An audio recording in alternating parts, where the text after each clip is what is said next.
गर्न चाहन्छु। बिहान बिहान हामीले हजुर निद्रा पनि बिगार्यौँ।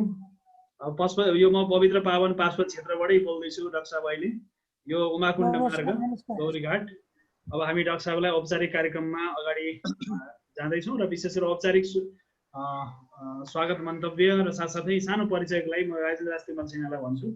उहाँको डाक्टर साहबको परिचय, छोटो परिचय र साथसाथै अन्य कार्यक्रममा हामी औपचारिक। नमस्कार डाक्टर स्थानेश्वर तिमिल सिन्हाज्यू। अब केही विलम्ब भयो समयको आदि इत्यादि कारणले, एक प्रकारले नेपाली टाइम भयो भनौँ अहिलेलाई। अब सके जति हामी कति लिन सक्छौँ हामीले अपेक्षा गरेका छौँ। अब संक्षिप्तमा म परिचय उहाँको गराउन चाहन्छु सबैलाई। डाक्टर स्थानेश्वरको आवाज सुन्न पाए हुन्थ्यो मैले। डाक्टर स्थानेश्वर सरको अडियो अफ भएको छ सर। हजुरको अडियो अन गरेर बोलिसकेला। भिडियोमा देखिनु भएको छ? भिडियोमा देखिसकेको छ, उहाँको अडियो चाहिँ त्यो म्युट भएको छ। ए मैले देखेँ, ल देखेँ, गुड। नमस्कार, मैले फेरि पनि नमस्कार गरेँ। डाक्टर स्थानेश्वर तिमिल सिन्हा हाम्रो पशुपति क्षेत्र, पशुपति एरियामा साधना गर्दै तन्त्र साधना, पशुपतिको मसान घाटमा भनौँ न, तन्त्र साधना गरेर सिद्ध भएर अनि पाताल महादेशमा पाताल प्रवेश गरेर अन्तर्राष्ट्रिय रूपमा ख्याति प्राप्त गर्नुभएको विद्वान, एक लाइन। दोस्रोमा उहाँले पिएचडी गर्नुभयो मार्टिन लुथर युनिभर्सिटी जर्मनीबाट र scholar of Indian religion and philosophy, भारतीय दर्शन र धर्मको बारेमा। र बितेको 25 वर्षमा उहाँले 3वटा महादेशका विभिन्न विश्वविद्यालयहरूमा पढाउनु भयो। इतिहास हेर्दा नेपाल संस्कृत विश्वविद्यालयमा तन्त्र विभाग खोल्ने जस उहाँलाई नै जान्छ। भारतमा पढेर आएपछि उहाँले तन्त्र विभाग स्थापना गरेको र नेपालमा तन्त्रको, पहिला तन्त्र मन्त्रको कुरा मात्रै हुन्थ्यो, पछि पढाउने नै प्राज्ञिक अध्ययन अनुसन्धान गर्ने नेपालमा विभाग खोल्ने काम उहाँलाई गरेको जस जान्छ। त्यसपछि अमेरिकामा पिएचडी जर्मनीबाट गर्नुभयो, त्यहाँ पढ्ने पढाउने अनुसन्धान गर्ने जर्मनहरूले उहाँलाई ढोग्छन्। त्यसपछि अमेरिकाका विभिन्न विश्वविद्यालयहरू, क्यालिफोर्निया, वासिङटन, हवाई आदि इत्यादिमा थुप्रोमा उहाँले पढाउनु भयो र पढाउँदा पढाउँदै एसोसिएट प्रोफेसर हुँदै हाल फुल प्रोफेसर हुनुहुन्छ। प्रोफेसर अफ रिलिजन्स भनेको तुलनात्मक अध्ययन, धर्म भने दर्शन पनि भरिहाल्यो। सेन डिएगो स्टेट युनिभर्सिटीमा हुनुहुन्छ। अङ्ग्रेजी, संस्कृत, नेपालीमा गरेर 5वटा पुस्तक प्रकाशित छन्। उहाँको राउटलेजले छापेको नेपाल एडिसन पनि छ मण्डला बुक्समा। नेपालमा आएर तन्त्रको बारेमा अध्ययन अनुसन्धान गर्ने विदेशीहरूले खोजेको कारणले राउटलेज भन्ने बहुराष्ट्रिय प्रकाशन कम्पनी हो, उसले छापेको किताब त्यहाँ मैले मण्डलामा किने। 80वटा रेफरिड पेपर्सहरू पब्लिस भएको छन् भनेको पियर रिभ्युड जर्नलमा पब्लिस भएका नै 80वटा छन्, जबकि एउटा पेपर लेख्न कहिले 6 महिना 1 वर्ष पनि लाग्छ। 2 जना समीक्षकले दिएका सुझावहरू एड्रेस गरेर छाप्नु ज्यादै कठिन काम हो। त्यसै गरी किताबहरू लेख्नु भएको छ र किताबका च्याप्टर्सहरू पनि लेख्नु भएको छ। 60 भन्दा बढी कन्फरेन्स पेपर्सहरू उहाँका छन् र तुलनात्मक दर्शन उहाँको विषय हो, तुलना गरेर पढ्ने र प्राज्ञिक र बौद्धिक चिन्तन प्रवर्धनमा काम गर्न रुचि राख्ने, छलफल अघि बढाउन चाहने, त्यसलाई प्रवर्धन गर्न चाहने क्रममा यहाँ हामीमा सम्पर्कमा आउनु भएको म यहाँ अवगत गराउन चाहन्छु र केही किताबको नाम लिन म चाहन्छु। उहाँले लेख्नु भएको मैले पनि हात पारेको language of images, visualisation and meaning in तन्त्र। तन्त्र साधना त गऱ्यो, त्यसको भिजुअलाइजेसन कसरी गर्ने, चित्र के हुन्छ, मूर्ति कसरी बनाए, तिनको मिनिङ के हो, या भनौँ न मैले तन्त्र मन्त्र यन्त्र खोज्ने क्रममा उहाँको किताब पनि प्रयोग गरेको छु मेरो अध्ययनमा। अनि ती व्याख्या तन्त्र मन्त्र यन्त्र के हुन् र तिनको इमेजिनेसन र भिजुअलाइजेसन कसरी हुन्छ, चित्र साक्षात देवता कसरी अगाडि आउँछ भन्ने कुराहरू चर्चा गर्नुहुन्छ उहाँले। राउटलेजले अन्तर्राष्ट्रिय रूपमा तान्त्रिक visual culture a cognitive approach भन्ने अर्को किताब छ। अनि त्यसपछि सिइङ एन्ड एपियरेन्स भन्ने छ, कन्सियसनेस इन इन्डियन फिलोसफी, अद्वैत वेदान्त, अद्वैत बारे छ। यी दार्शनिक किताबहरू गुगल बुक्समा खोज्यो भने डलरमा बेच्न राखेको छ। बहुराष्ट्रिय कम्पनीहरूले किताब छाप्ने भनेको त्यहाँ पनि रिभ्युअरका अनेक श्रृङ्खला पार गरेर बडा कठिन काम, एउटा नेपाली, त्यो पनि म तिमिल सिन्हा भएको कारणले, तिमिल सिन्हाले नै गरेको भन्ने म जानकारी गराउँदै यो संक्षिप्त परिचय यही राख्छु। धन्यवाद राजेन्द्र तिमल सिन्हाजीलाई। अब कार्यक्रमलाई हामी औपचारिक रूपमा डाक्टर साहबलाई सानो कार्यक्रमको हामी जानकारी गराउन चाहन्छौँ। डाक्टर साहब, हामीले यो 40औं श्रृङ्खला हो, वेद व्यास व्याख्यानमालाको 40औं श्रृङ्खलामा हामीले डाक्टर साहबलाई हामीले निम्ता गऱ्यौँ र साह्रै हामीले दुःख पनि दिउँ जस्तो लाग्छ, किनकि समयको, नेपाल र उहाँको समयको कारणले मैले बारम्बार फोन पनि गरेँ डाक्टर साहबलाई म नम्बर पाउने बित्तिकै र हार्दिक आभार व्यक्त गर्न चाहन्छौँ डाक्टर साहबले समय दिनुभएकोमा र साथसाथै अब कार्यक्रमलाई हामी यो श्रृङ्खलामा हामी हजुरको जुन विषय त त्यहाँ पुगिसकेको छ हामीसँग कार्यक्रम सहसंयोजक गोविन्द आकाश निलमजी हुनुहुन्छ डाक्टर यो नेपाल शिक्षण परिषदले औपचारिक रूपमा यो कार्यक्रमलाई संयोजन गरिरहेको छ त्यसको अध्यक्ष हुन्छ डाक्टर रामकृष्ण तिमल सिन्हाजी जो संविधानविद पनि हुनुहुन्छ नेसनल ल कलेजको उहाँ चेयरम्यान पनि हुनुहुन्छ डाक्टर साहबले साथसाथै अब हामी स्वागत गर्न चाहन्छौँ अब हामी धेरै समय नलिकन हामी विशेष गरेर प्राध्यापक डाक्टर थानेश्वर तिमल सिन्हाज्यूलाई सुन्नेछौँ डाक्टर साहब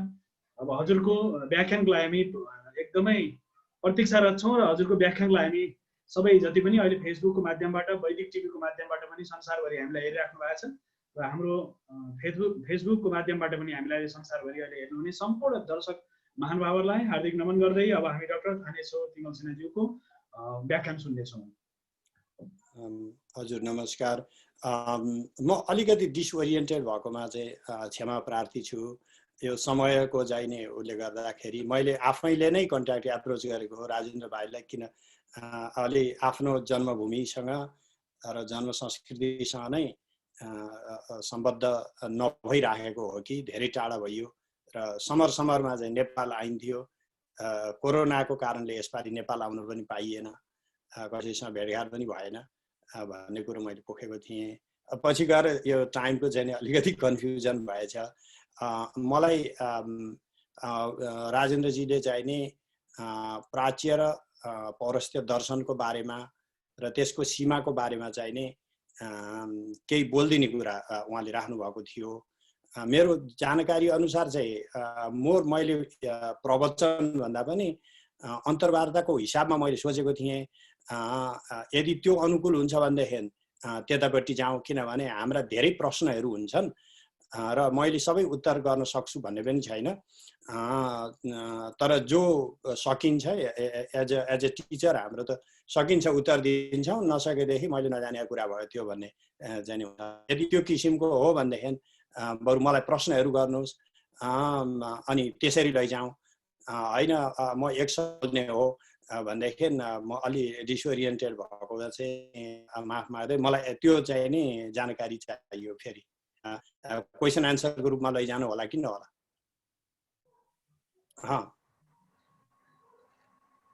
हुन्छ डाक्टर साहब, त्यो हुन्छ हुँदैन वासुदेव गुरुवर क्वेसन एन्सरको रूपमा पनि हुन्छ। हुन्छ डाक्टर साहब, हुन्छ एकदमै हुन्छ। यहाँ सुरुमा चाहिँ हजुरबाट डाक्टर वासुदेव कृष्णजी। हजुर डाक्टर साहब, म एउटा त्यसरी प्रश्न नै सोधेर हजुर थानेश्वर तिमल रामकृष्ण सर, हजुर यो सानो आजको शीर्षकमा चाहिँ शीर्षक केन्द्रित यो जुन उहाँको व्याख्यान जस्तो लिउँ यो प्रश्नकै रूपमा, अनि त्यसपछि हजुरको प्रश्नलाई जोड्दै जोड्दै यो प्रश्नोत्तरकै श्रृङ्खला जस्तो लगेता कसो होला? चिन्तन धारा बीचको निकटता र भिन्नता, पूर्वीय दर्शन, सनातन दर्शन र वैदिक दर्शन, यो पर्याय पद हुन् कि अथवा यी होइनन्? मान्छेको बुझाइ चाहिँ एउटै हो तर मान्छेले फरक फरक शब्दावलीको प्रयोग गरिरहेको हुन्छ, यसमा के होला? यो प्रश्नबाट थाल्यो भने आजको हाम्रो मूल शीर्षक पनि घुम्दैन, अनि त्यसमा अरू हामी पूरक प्रश्नहरू जोड्दै जाउँला। मैले डाक्टर वासुदेव हाम्रो रामकृष्ण सरलाई रोक्दै थानेश्वर सरलाई हार्दिक अनुरोध गरेँ यो विषयलाई कोटिन। हजुर धन्यवाद। पहिला शीर्षकमा नै अलिकति चर्चा गरौँ।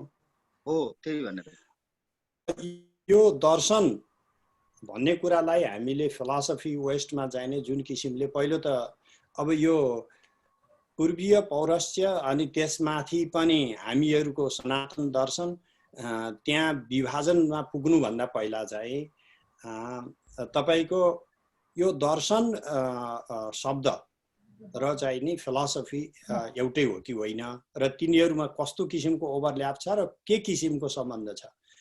तपाईको चाहिँ नि अब यो अशिक्षाबाट अलिकति सुरु गरौँ। अशिक्षा भनेको म नेपालमा रहँदा पनि तपाईको चाहिँ नि बनारसमा गएर पढ्दा पनि हाम्रा गुरुहरूले जर्मनीमा त यस्तो छ उस्तो छ भनेर भन्ने गरे भएर पिएचडी चाहिँ जर्मनीमै गर्नु पर्यो क्यारे भन्ने लागेर म गएँ।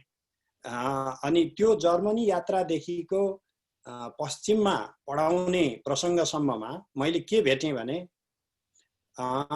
पश्चिमा जगतले पूर्वमा कुनै दार्शनिक चिन्तन उनीहरूको फिलोसफी छ भनेर मान्यता दिँदो रहन्छ। हामीहरूलाई उनीहरूले अध्ययन गर्ने भनेको चाहिँ मोटामोटी हाम्रो सामाजिक अध्ययन, हाम्रो सांस्कृतिक अध्ययन, यसो भिडियो सिडियो खिचेर लिएर आएर यस्ता पूजाआजा गर्छन्, त्यो किसिमका कुराहरू, यसका पछाडि रासनाल हाम्रो तर्कहरू के हो, हाम्रो चाहिने चिन्तन के हो, त्यो कुरा चाहिँ एकदम नगण्य रूपमा गर्दै नगर्ने होइन, अत्यन्त नगण्य रूपमा गर्ने। त्यसले गर्दाखेरि यो औपनिवेशिक साम्प्रदायिक मानसिकता हो, कोलोनियल मानसिकता हो। त्यो मानसिकताबाट पश्चिमी जगतको अध्ययन चाहिँ अझै पनि मुक्त रहन्छ भन्ने कुरो मैले चाहिँ नि बारम्बार इभन आजै पनि मैले झेलिराखेको छु। किनभने कतिपय प्रसङ्गहरू चाहिँ उठाउँदाखेरि उनीहरू सकेसम्म यसलाई समाजशास्त्रपरक एउटा सोसल स्टडीको रूपमा चाहिँ लैजाने र यदि त्यसमा थियोराइजिङ गर्ने, कुनै सिद्धान्त अन्वेषण गर्ने हो भनेदेखि अरूकै पाश्चात्य चिन्तन भित्रको सिद्धान्तलाई चाहिँ प्रयोग गरेर हामी विषय मात्रै रहेछौँ। हामीहरू आफ्नै अध्ययन, हाम्रा आफ्नै दृष्टिकोण छन्, हाम्रा आफ्नै तर्कहरू छन्। ती कुराहरूलाई चाहिँ नि धेरै कम प्राध्यापकहरूले पढाउने र धेरै कम डिपार्टमेन्टहरूले चाहिँ नि त्यसलाई अनुमोदन गर्ने त्यो किसिमको चाहिँ नि परिस्थिति अझै पनि छ। र यो सुरुवात चाहिँ औपनिवेशिक समयदेखि नै भएको हो। जस्तो वोल्फगेङ हेगेल, जसको नाम चाहिँ मार्क्सिस्टहरूले कार्ल मार्क्सको प्रसङ्गमा चाहिँ नि लिन्छन्, हेगेलले पढाएको भनेर, अथवा हेगेलको दर्शनबाट प्रभावित भएको भनेर। तर हेगेल आफैमा उहाँको इतिहास अलि विचित्र छ। हेगेलबाट सुरु गर्नुपर्ने हुन्छ। हेगेलको चाहिँ के छ भन्नु होला भने फेनोमेनोलोजी अफ स्पिरिट उनले प्रसिद्ध किताब, त्यो लेख्नुभन्दा पहिला चाहिँ उनी संस्कृतका अध्येता रहेछन् र उहाँले चाहिँ नि फिलोसफी अफ हिस्ट्री किताब लेखुन्जेलसम्ममा चाहिँ त्यो पहिला, त्योभन्दा पहिला भगवत गीताको अध्ययन गरेर नै मास्टर्स थिसिस लेख्नु भएको रहेछ र त्यसको चाहिँ नि अझै पनि त्यो किताब चाहिँ उपलब्ध हुन्छ कतै अनलाइन खोज्दाखेरि। त्यो किताब लेखुन्जेलसम्म जुन भारतीय दर्शन अथवा त्यसलाई भारतीय शब्दलाई फेरि व्याख्या गर्नुपर्ने हुन्छ र हिन्दू दर्शनको अध्ययन गरेका मान्छे, संस्कृतको अध्ययन गरेका मान्छे, उनी चाहिँ फरक्क त्यसबाट फर्किएर यी चिजहरूलाई त हामीले उपयोग गर्ने पो हो त भनेर त्यसपछि चाहिँ नि जस्तो उहाँको फेनोमेनोलोजी अफ स्पिरिट पढ्नुभयो भनेदेखि प्रशस्त हाम्रा चिन्तनहरू त्यहाँभित्र घुसाइएको देखिन्छ। त्यसलाई चाहिँ नि खाने, एब्जोर्ब गर्ने, त्यसलाई चाहिँ चुस्ने, अनि त्यसपछि पाश्चात्य चिन्तन मात्रै अगाडि बढाउने, त्यसकै श्रृङ्खलालाई अगाडि बढाउने, हाम्रा कुराहरूलाई जस पनि नदिने र अर्कोतिर चाहिँ नि त्यो लियो भनेदेखि त्यो उनीहरूकै प्रसङ्गमा, मुख्य गरेर क्रिस्चियनिटीको प्रसङ्गमा चाहिँ नि भिज्ने गरी कुराहरू चाहिँ नि स्रोत चाहिँ नि चुस्ने, स्रोत नखुलाइदिने, त्यो किसिमको प्रसङ्ग चाहिँ नि तपाईँको 19th सेन्चुरीको मध्यबाट नै चाहिँ नि भइराखेको रहेछ। अहिले त हामी 150 वर्ष पछाडि परिसकेका रहेछौँ। एउटा चाहिँ नि त्यो। अब अलि पछिको कुरो गर्ने भने मार्टिन तपाईँको हाइडेगर भयो। अब उसले पनि philosophy is European and to say European philosophy is a tautology भन्छ। भने मतलब चाहिँ नि युरोपीय दर्शन भन्नु त त्यो पुनरुक्ति मात्रै हो, किनभनेदेखि त्यो दर्शन भनेकै युरोपियन हो। युरोप भन्दा बाहिर त दर्शनै छ, प्रसिद्ध दार्शनिक हो। भनेपछि हामीहरू एकातिर चाहिँ हाम्रो अस्तित्वै छैन, एउटा चिन्तनको हिसाबले चाहिँ हाम्रो अस्तित्वै छैन भनेर यहाँका चाहिँ विभागहरूले पढाइराखेका छन्, आज पनि त्यसै गरी पढाइराखेका छन्।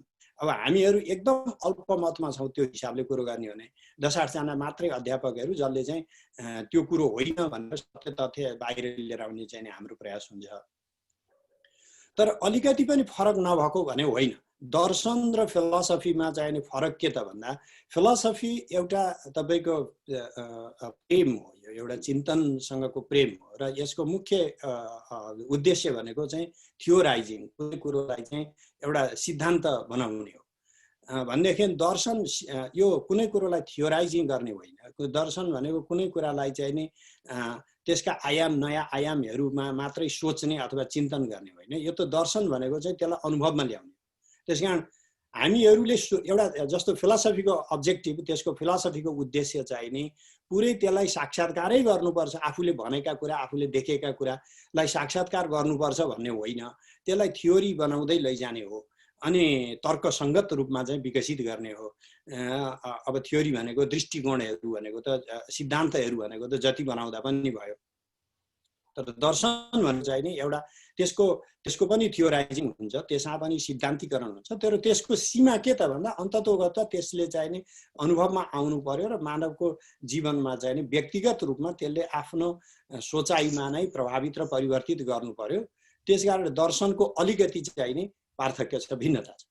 अब हामी फेरि के गर्छौँ भने राजेन्द्र भाइले भने जस्तै अब यो पूर्वीय दर्शन भनेको चाहिँ नि के त भन्ने कुरो गर्दा पूर्व भनेको के, अब अहिले चाहिँ नि अमेरिकनले सोच्दाखेरि त युरोपसँग, तर जेनरली पूर्वीय भन्ने बित्तिकै तपाईँको चाहिँ नि युरोप र अमेरिकालाई छोडिदिने बित्तिकै लगभग एसियाका सबै चाहिँ नि चिन्तनहरू, तपाईँको जापानका ठुला दार्शनिकहरू, जेनका फिलोसफरहरू, अनि चाइनाका चाहिँ नि दाओइस्ट मास्टरहरू, लाओजी भयो, कन्फ्युसियस भयो, अनि त्यसपछि हाम्रो चाहिँ नि हिन्दू चिन्तकहरू, बौद्ध चिन्तकहरू, जैन चिन्तकहरू, यी सबै नै पूर्वीय भन्ने शब्दभित्र, इस्टर्न फिलोसफीभित्र चाहिँ नि ती सबै परे। हामीले आफ्नो इयत्ता परिभाषित गर्न सकेनौँ त्यसमा पनि। पूर्वीय दर्शन भन्यौँ, तर त्यो पूर्वीय दर्शनभित्र हामीले चाहिँ नि त्यसलाई राख्न सकेनौँ। अब त्यसको सट्टा चाहिँ नि हिन्दू दर्शन भनौँ न त, अब अहिले फेरि अर्को चाहिँ नि भारतीय दर्शन भनौँ न त। मैले कहिलेकाहीँ त्यो शब्द प्रयोग गरेको छु, मैले त्यसलाई स्पष्टीकरण दिनुपर्ने हुन्छ। मैले चाहिँ नि कुनै आजभोलि हामी चाहिँ चिन्तनलाई जियोग्राफिक भौगोलिक चाहिँ नि सिमानाभित्र राखेर जुन राजकीय मुद्दाहरू हुन्छ त्यसलाई चाहिँ नि हामी चिन्तनभित्र पनि त्यसलाई मुद्दालाई चाहिँ ल्याउने गर्छौँ। त्यसमा अलिकति गडबड हुन्छ। किन भन्नु होला भनेदेखि हामी एउटै किसिमको चिन्तनमा, जस्तो बुद्धले चिन्तन सुरु गर्नुभयो कपिलवस्तुबाट, अनि बुद्धले चाहिँ नि ज्ञानको प्रचार सुरु गर्नुभयो तपाईँको चाहिँ नि सारनाथबाट। त्यसकारण यी जुन किसिमको भौगोलिक सीमा अहिले बन्धन भएको छ, त्यही किसिमको भौगोलिक सीमा जाने कुनै जमानामा थिएन। अहिलेको नेपाल राज्य भन्ने जुन छ, त्यो नेपाल राज्यको सीमा भन्दा अलिकति माथि पहिला चाहिँ नि यो किसिमको संरचना, भौगोलिक संरचना थिएन। त्यसकारण हाम्रो नेपाली मात्रैको फिलोसफी हुनसक्छ कि सक्दैन, बिल्कुल हुनसक्छ। तर पहिला जुन हामीले शब्द त्यो प्रयोग गर्यौँ भारतीय, यो चाहिँ कुनै भारतको उपनिवेश, भारत भन्ने शब्द हामीले नेपालमा इन्डियालाई प्रयोग गर्छौँ, तर आधा जस्तो चाहिँ नि इन्डियनहरूले चाहिँ नि त्यो देशको नाम भारत भन्ने चाहिँ जानकारी छैन। किनभनेदेखि उनीहरू इन्डिया भन्छन्, अङ्ग्रेजहरूले इन्डिया भन्दैपछि त्यो इन्डिया भइसक्यो। हामीले त्यसको चाहिँ नि भिन्नता गर्न सक्नुपर्छ। त्यसकारण भारत खण्ड भन्ने बित्तिकै यो चाहिँ भारतको कुरा गर्छ, त्यो होइन। भारत भनेको जस्तो अहिले एसिया भन्यो भने त कुनै देशले चाहिँ एसिया नाम राखिदियो, चाइनाको सट्टा एसिया राखिदियो भने अब हामी कसरी एसियन हुन्छौँ र भन्ने चाहिँ नि। अब जस्तो यहाँ अमेरिकामा चाहिँ जुन जनगणना लिइन्छ, तथ्याङ्क लिइन्छ, त्यो तथ्याङ्क लिँदाखेरि एसियन भन्ने बित्तिकै चाहिँ तपाईँको इस्ट एसियनलाई बुझिने, एसियन शब्दले चाहिँ इस्ट एसियनलाई बुझाउने, हामी चाहिँ अनि त्यसपछि साउथ एसियन भनेर छुट्याउनु पर्ने। अब नत्र किन एसियन भित्र हामी पनि पहिचान्थ्यौँ त एसियन शब्दलाई नै तपाईँको जसरी चाहिँ नि चाइना परक व्याख्या गरिएको छ, भोलि त्यस्तै गरी भारत शब्दलाई हामीले चाहिँ इन्डिया परक व्याख्या गरेका मात्रै हौँ। त्यसको एकाधिकार राजकीय त्यो भौगोलिक क्षेत्र सीमा नै होइन त्यो कहिल्यै पनि। तर पनि ल भइगयो, त्यसमा पनि नजाउँ। हामीले चाहिँ नि के भने अल्टरनेटिभ चाहिँ नि हिन्दू दर्शन भनेर ल्याउनु पर्यो। अब हिन्दू दर्शन भन्ने बित्तिकै हामीहरू कतिपयको सोचाइ के छ भनेदेखि यो त धर्मसँग सम्बन्धित भयो, धर्मले चाहिँ नि हामीलाई चाहिँ संकीर्ण गर्छ। वास्तवले त्यसको पनि प्रतिवाद गर्यो। अहिले मैले चाहिँ नि दर्शन विभागमा, यहीँ हाम्रो विद्यालयको दर्शन विभागमा त्यो पहिला चाहिँ नि यिनीहरूले इन्डियन फिलोसफी भनेर भन्ने भन्दा ल यो विषयलाई चाहिँ नि हिन्दू फिलोसफी भनेर बनाइदिउँ। किनभने अनि बुद्धिस्ट फिलोसफीको अर्को कोर्स छँदैछ, त्यो हामीलाई चाहिँ नि व्याघात हुने भनेको यदि हिन्दू भएर हिन्दूको चाहिँ पढाइ भयो, बुद्धिस्टको चाहिँ पढाइ भएन भने व्याघात हुन्थ्यो। हाम्रो अलग्गै बुद्धिस्ट फिलोसफीको कोर्स डेभलप गरौँ, अनि त्यसपछि हिन्दू फिलोसफीको अलग्गै कोर्स डेभलप गरौँ भनेर त्यसरी चाहिँ नि हामीले चलाइरहेका छौँ। अहिले कतिपय विभागहरू त्यो कुराका लागि चाहिँ नि खुलस्त हुन्छन्, कतिपय विभागहरू ती कुराहरूलाई चाहिँ नि सकारात्मक रूपमा लिँदैन। मैले चाहिँ कहिले के कठिनाइ झेले पनि हाम्रो विभाग चाहिँ अनुकूल नै भयो मलाई। अब सनातन दर्शन भनेर भनौँ कि यो पनि मैले चाहिँ नि प्रस्ताव राखिरहेको छु। सनातन अब हिन्दू दर्शन भन्ने बित्तिकै हामीहरूले कतिपयले चाहिँ यो हिन्दूभित्र त बौद्ध जैन सिख यी सबै पर्छन् भनेर कुरा गर्छन्, तर बौद्ध जैन सिखहरूले चाहिँ नि आफूहरूलाई त्यो शब्दभित्र परिभाषित भएको रुचाउनुहुन्न। त्यसकारणले उहाँहरूलाई पनि अप्ठ्यारो नपर्ने गरी, उहाँहरूको अलग अस्तित्वलाई पनि अप्ठ्यारो नपर्ने गरी सोच्दाखेरि सनातन दर्शन भनेर चाहिँ नि हामीले नयाँ त्यो किसिमको शब्दावली प्रयोग गर्ने। भारतीय दर्शन भन्दा पनि हामीलाई चाहिँ यदि राजनीतिक किसिमका औपनिवेशिक कुराहरू आउँछन् त्यसमा भनेदेखि हामीले ती शब्दहरूबाट चाहिँ नि अलिकति अगाडि बढ्नुपर्ने हुन्छ। र सनातनको परिभाषा गर्नुपर्ने भने जस्तो नहि बेरेण बेराणी समन्तिद कुदाजन अवेरेण तु सम्मन्ति एष धम्मो सनातनो। बुद्धले भन्नुभयो तपाईँको चाहिँ नि धम्म पदमा कि नहि बेरेण बेराणी समन्ति कुदाजन, बैरले बैर कहिल्यै पनि समन हुने होइन। हामीले कसैलाई बैर गरेर अनि उनीहरूले चाहिँ नि त्यो हाम्रा बैरीहरूले चाहिँ हामीलाई मित्रभावले कहिले पनि हेर्दैनन्। हामीले बैरभाव त्याग्यौँ भने उनीहरूले पनि बैरभाव त्याग्छन्। यो चाहिँ सनातन धर्म भनेको यो हो भनौँ भने सनातन शब्दको प्रयोग त्यहाँ पहिला जाने 2500 वर्ष पहिला जाने कसरी भयो भनेदेखि त्यो एउटा युनिभर्सल लको रूपमा प्रयोग भयो। त अब हामीले अहिले सनातनको प्रयोग गर्दा युनिभर्सल लको रूपमा प्रयोग नगरेर हामीले चाहिँ हिन्दू बौद्ध जैन यी चाहिँ नि विशेष चिन्तनहरू, हामीहरूको भौगोलिक धरातलबाट उब्जिएका चिन्तनहरू, त्यसलाई चाहिँ नि अगाडि बढाएको त्यो हिसाबले लिन सकिन्छ। पूर्वीय दर्शन भन्ने शब्द चाहिँ नेपालमा पनि प्रशस्त चाहिँ फ्याँकिन्छ। त्यो चाहिँ अलिकति विस्तृत हो, त्यसको प्रयोग नगर्दा हुन्छ। यदि नेपालको आफ्नै चिन्तनको लागि चाहिँ प्रयोग गरिएको हो भनेदेखि, तर हामीले त्यसलाई सामूहिक रूपमा चाहिँ चाइनिज जापानिज चिन्तनलाई समेट्न खोजेको हो भनेदेखि त्यसलाई चाहिँ नि पूर्वीय चिन्तन भनेरै राख्दा ठिक हुन्छ। त्यसैकारण कति हाम्रो दायरा हो र त्यसका अब्जेक्टिभ त्यो कुन किसिमको चिन्तनको प्रसङ्ग, हरेक चिन्तनको कुरा गर्दा त्यसको के प्रसङ्गले त्यसलाई उठाइएको छ त्यसलाई हेर्नुपर्ने हुन्छ, त्यसलाई विचार गर्नुपर्ने हुन्छ। र त्यसको चाहिँ सीमा निर्धारण गर्दा, चिन्तनका सीमा निर्धारण गर्दा, जस्तो तपाईँको निरङ्कुशाही कवयः भने जस्तो कविहरू पनि हाम्रो चाहिँ भनाइ छ कि अङ्कुश हुँदैन, सीमा हुँदैन। तपाईँको विद्वान सर्वत्र पूज्यते, विद्वानहरू चाहिँ नि तपाईँको भौगोलिक धरातलभित्र मात्रै बसेर काम गर्दैनन्।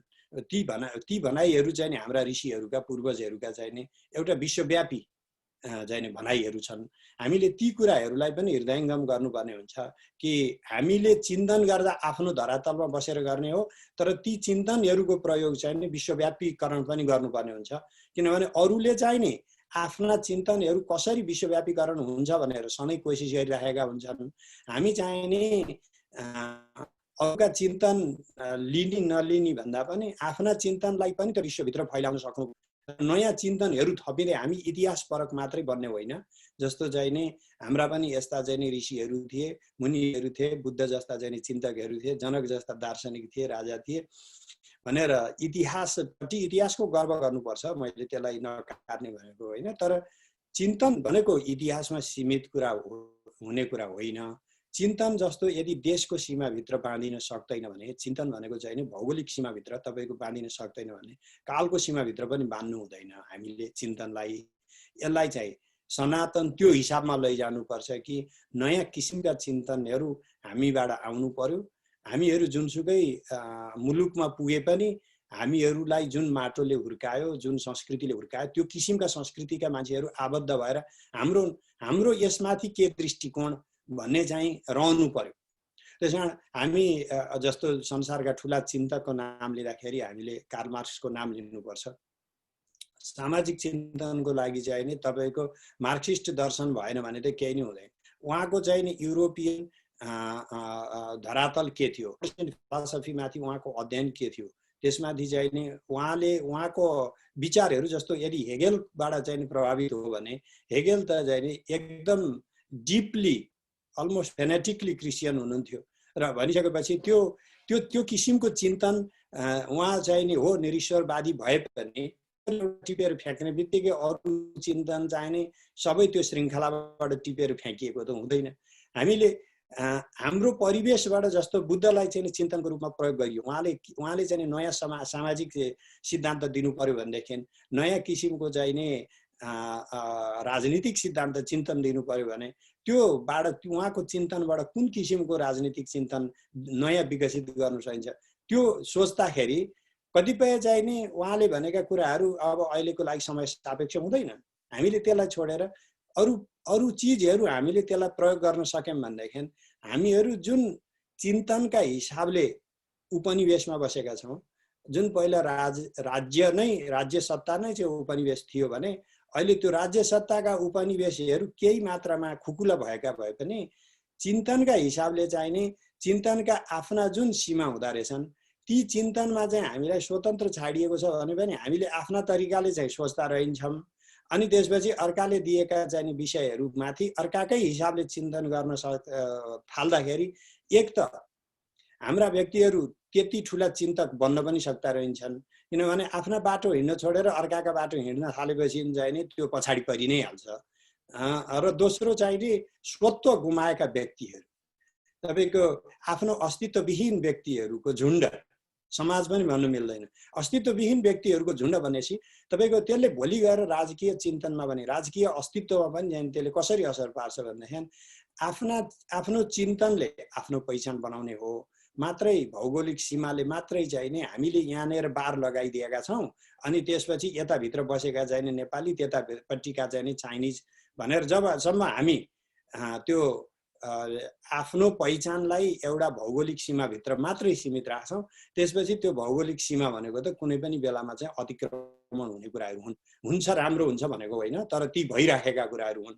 र त्यसपछि हामीले आफ्नो फरक अस्तित्व के हो त, त्यो फरक अस्तित्व चाहिँ यदि चिन्तनकै लेभलमा चाहिँ हामीले लैजाने भनेदेखि कसैले सीमा मिच्दैमा हाम्रा चिन्तनहरू मिचिँदैनन् र ती सनातन रहन्छन्। फेरि जस्तो बुद्ध आफू सीमाभन्दा माथि गएर सोच्नुभयो, अब तपाईँ त्यो बुद्धको अस्तित्वको कारणले हामीले चाहिँ नि कहिलेकाहीँ बुद्ध हामी कहाँ जन्मिएको हो भनेर यदि भारतले चाहिँ नि दाबी गर्यो भने पनि ठिक छ, तर बुद्धको चिन्तन चाहिँ नि हामीले सुरु गरेका हौ, त्यो किसिमको चिन्तन सुरु भएर तपाईँको चाहिँ नि विश्वव्यापीकरण भयो। त्यो भौगोलिक सीमाभन्दा माथि गएर अनि चिन्तनहरूलाई लिनुपर्ने हुँदो रहेछ। जस्तो एउटा सानो उदाहरणबाट अनि म यसलाई विराम गर्छु र प्रश्नपट्टि जान चाहन्छु। म चाहिँ 14मा आजभन्दा 6 वर्ष पहिला जापानमा केही समयलाई काम गर्न गएको थिएँ। त्यही प्रसङ्गमा चाहिँ तपाईँको नाराको चाहिँ सबैभन्दा ठुलो त्यो मन्दिरमा त्यहाँको चाहिँ प्रिस्टसँग पनि चर्चा गर्ने चाहिँ प्रसङ्ग, अनि त्यही प्रसङ्गमा चाहिँ नि मैले मैले आफूलाई चिनाउनको लागि अब हाम्रो नेपाल भन्ने बित्तिकै मान्छेहरूले कतिपय नचिन्ने हुनाले मैले चिनाउनको लागि बुद्धबाट सुरु गरेँ। बुद्ध चाहिँ नि बुद्धको जन्मस्थल तपाईँलाई थाहा छ नि भनेर मैले चाहिँ नि त्यसरी प्रसङ्ग गरेँ। प्रसङ्ग गर्दाखेरि उहाँले चाहिँ नि वाल्ल परेर हेर्नुभयो, अनि मैले फेरि दोहोऱ्याएँ प्रश्न, मैले चाहिँ नि कतै गल्ती गरिछु कि प्रश्न गर्दा। अनि त्यसपछि बुद्ध चाहिँ नि उहाँहरूले त त्यो कुनै ऐतिहासिक व्यक्ति हो भनेर उहाँहरूले सोच्ने नै गर्नुभएको रहन्छ। हामीले चाहिँ बुद्धलाई जुन किसिमले एउटा भौगोलिक ऐतिहासिक व्यक्तिको रूपमा देश र समयभित्र राखेका छौँ, बुद्ध शब्दको अर्थ जुन भगवान भन्ने शब्द जस्तै रूपमा चाहिँ प्रयोग हुने हुनाले बौद्ध समाजमा, महायानी बौद्ध समाजमा त्यो इतिहासता चाहिँ त्यो मुख्य गरेर त्यसलाई प्र्याक्टिसै गर्ने मान्छेहरूमा त त्यहाँको ऐतिहासिकता भन्ने कुरो नै हराइसक्या हुने रहेछ। र उहाँले चाहिँ नि त्यो नबुझ्नुको कारण के छ भने उहाँले त बुद्ध शब्दको अर्थ त विश्वव्यापी जुन परमेश्वर कुन देशबाट हुनुहुन्छ भने जस्तै भएछ उहाँको लागि मेरो प्रश्न। अनि पछि फेरि व्याख्या गर्नुभयो बुद्ध पनि कसरी कुन देशमा हुन्छ र कुन देशबाट बुद्ध हुन्छ र कुन समयबाट बुद्ध हुन्छ र भनेर उहाँले भन्नुभयो। होइन, यो मान्छेले आफूलाई बढी दार्शनिक मात्रै बनाउनलाई खोजेको हो कि भनेको 1-2 घन्टा कुरा गरेपछि चाहिँ मलाई प्रष्ट जानकारी भयो कि उहाँले कहिल्यै पनि बुद्ध चाहिँ ऐतिहासिक व्यक्ति हो, एउटा मानव हो जो जन्म्यो मर्यो भन्ने चाहिँ त सोच्दै नसोचेको पो रहेछ है। त्यस कारणले हामीले त्यो चिन्तनहरू कुनै ठाउँबाट सुरु त पक्कै हुन्छ, तर त्यसको चाहिँ कसरी विश्वजनीन असर हुन्छ र देश र समयको सीमाभन्दा कसरी माथि उठ्छ भन्ने कुरोको मलाई त्यो चाहिँ नि एकदम फिल्डगत अनुभव भनौँ न, आफ्नो स्थलगत चाहिँ नि अनुभव हुनु पायो मलाई त्यो बेलामा। हामीहरूबाट यी किसिमका चिन्तनहरू आइनु पर्यो कि जुन चिन्तनले नयाँ आयाम लियोस्। तर नयाँ आयाम लिने भन्ने बित्तिकै चाहिँ तपाईँको फेरि उही कान्ट र हाइडेगर पढेर अनि त्यसपछि आफ्ना चिन्तनहरूलाई चाहिँ कान्टियन र हाइडेगरियन फेनोमेनोलोजी र चाहिँ नि एक्जिस्टेन्सलिजम थपिदिँदैमा चाहिँ आफ्नो चिन्तन हुने होइन। तर यी चिन्तनहरूलाई चाहिँ नि कडीका रूपमा हामीले थप्ने हो भने कतिपय भाषागत समस्याहरू होलान्, कतिपय चाहिँ चिन्तनको शैलीगत समस्याहरू होलान्। हाम्रा चिन्तनका शैली चाहिँ सूत्रबद्ध हुन्छन्, पाश्चात्य चिन्तन चाहिने शैली चाहिने व्याख्यान परक हुन्छ। अनि अब त्यो सूत्रगत चिन्तन गर्नेहरूको लागि व्याख्यानगत चिन्तन गर्न त्यो प्रसङ्गमा पर्न केही समय लाग्न सक्छ।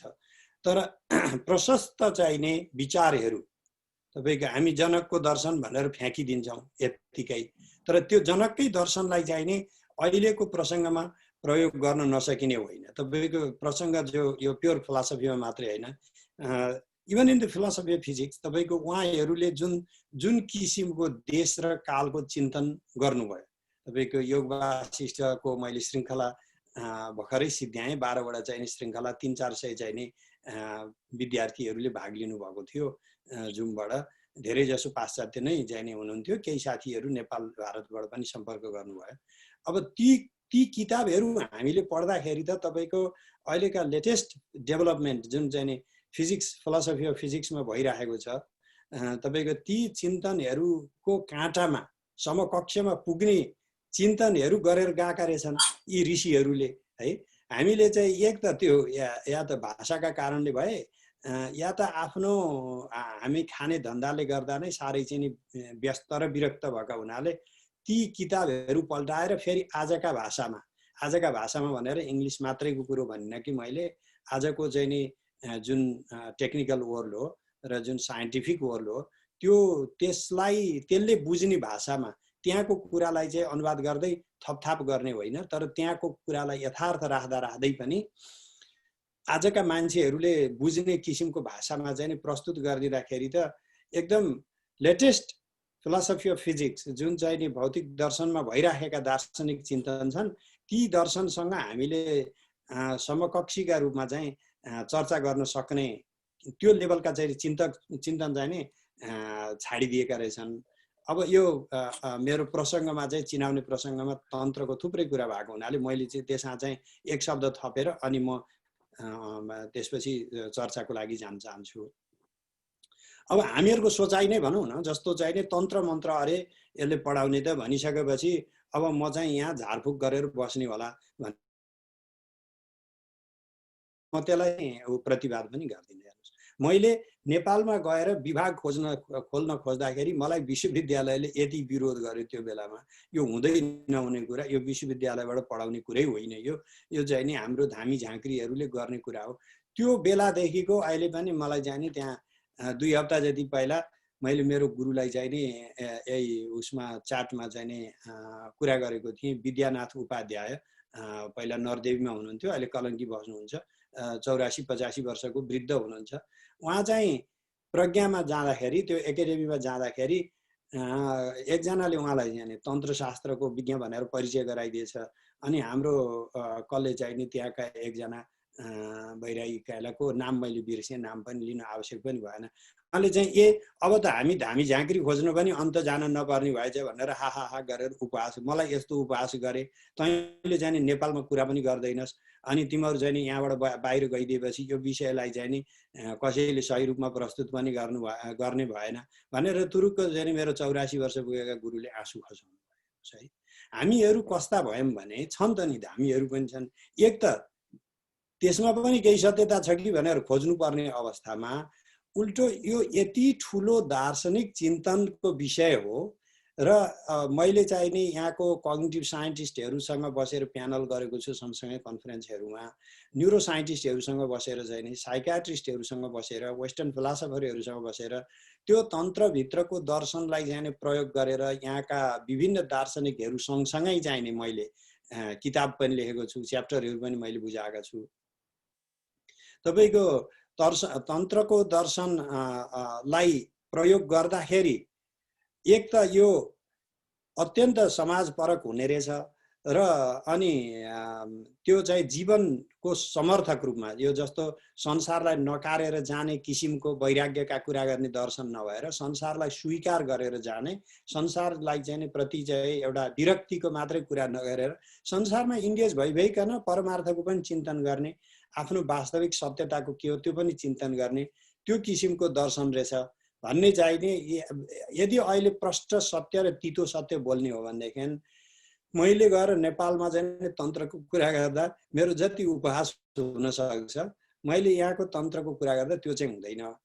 यसलाई सुन्न चाहने इच्छुक श्रोताहरू र यसलाई अभ्यास पनि गरेर जाने, किनभने ध्यानका चाहिँ विभिन्न प्रणालीहरू त्यसमा विकसित भएको हुनाले भिजुअलाइजेसन भन्ने त्यसमा चाहिँ भावना अथवा ध्यान गर्ने ती प्रणालीहरू चाहिँ नि थ्याङ्क्स टु दलाई लामा है, अलिकति चाहिँ नि क्रेडिट हाम्रो अहिलेका दलाई लामालाई पनि दिनुपर्ने हुन्छ। उहाँले चाहिँ नि बौद्ध तन्त्रको प्रचार गर्दाखेरि यहाँका धेरै मान्छेहरूलाई त्यसले प्रभावित गरिदिनु भएको हुनाले अब त्यही श्रृङ्खलामा आएर हाम्रो पनि यही किसिमको हो भन्ने प्रसङ्गमा अनि हिन्दू दर्शनको पनि हिन्दू तन्त्रको पनि चाहिँ परिचय दिनलाई त्यसैको पृष्ठभूमिमा दिन सजिलो भइरहेको छ अहिले।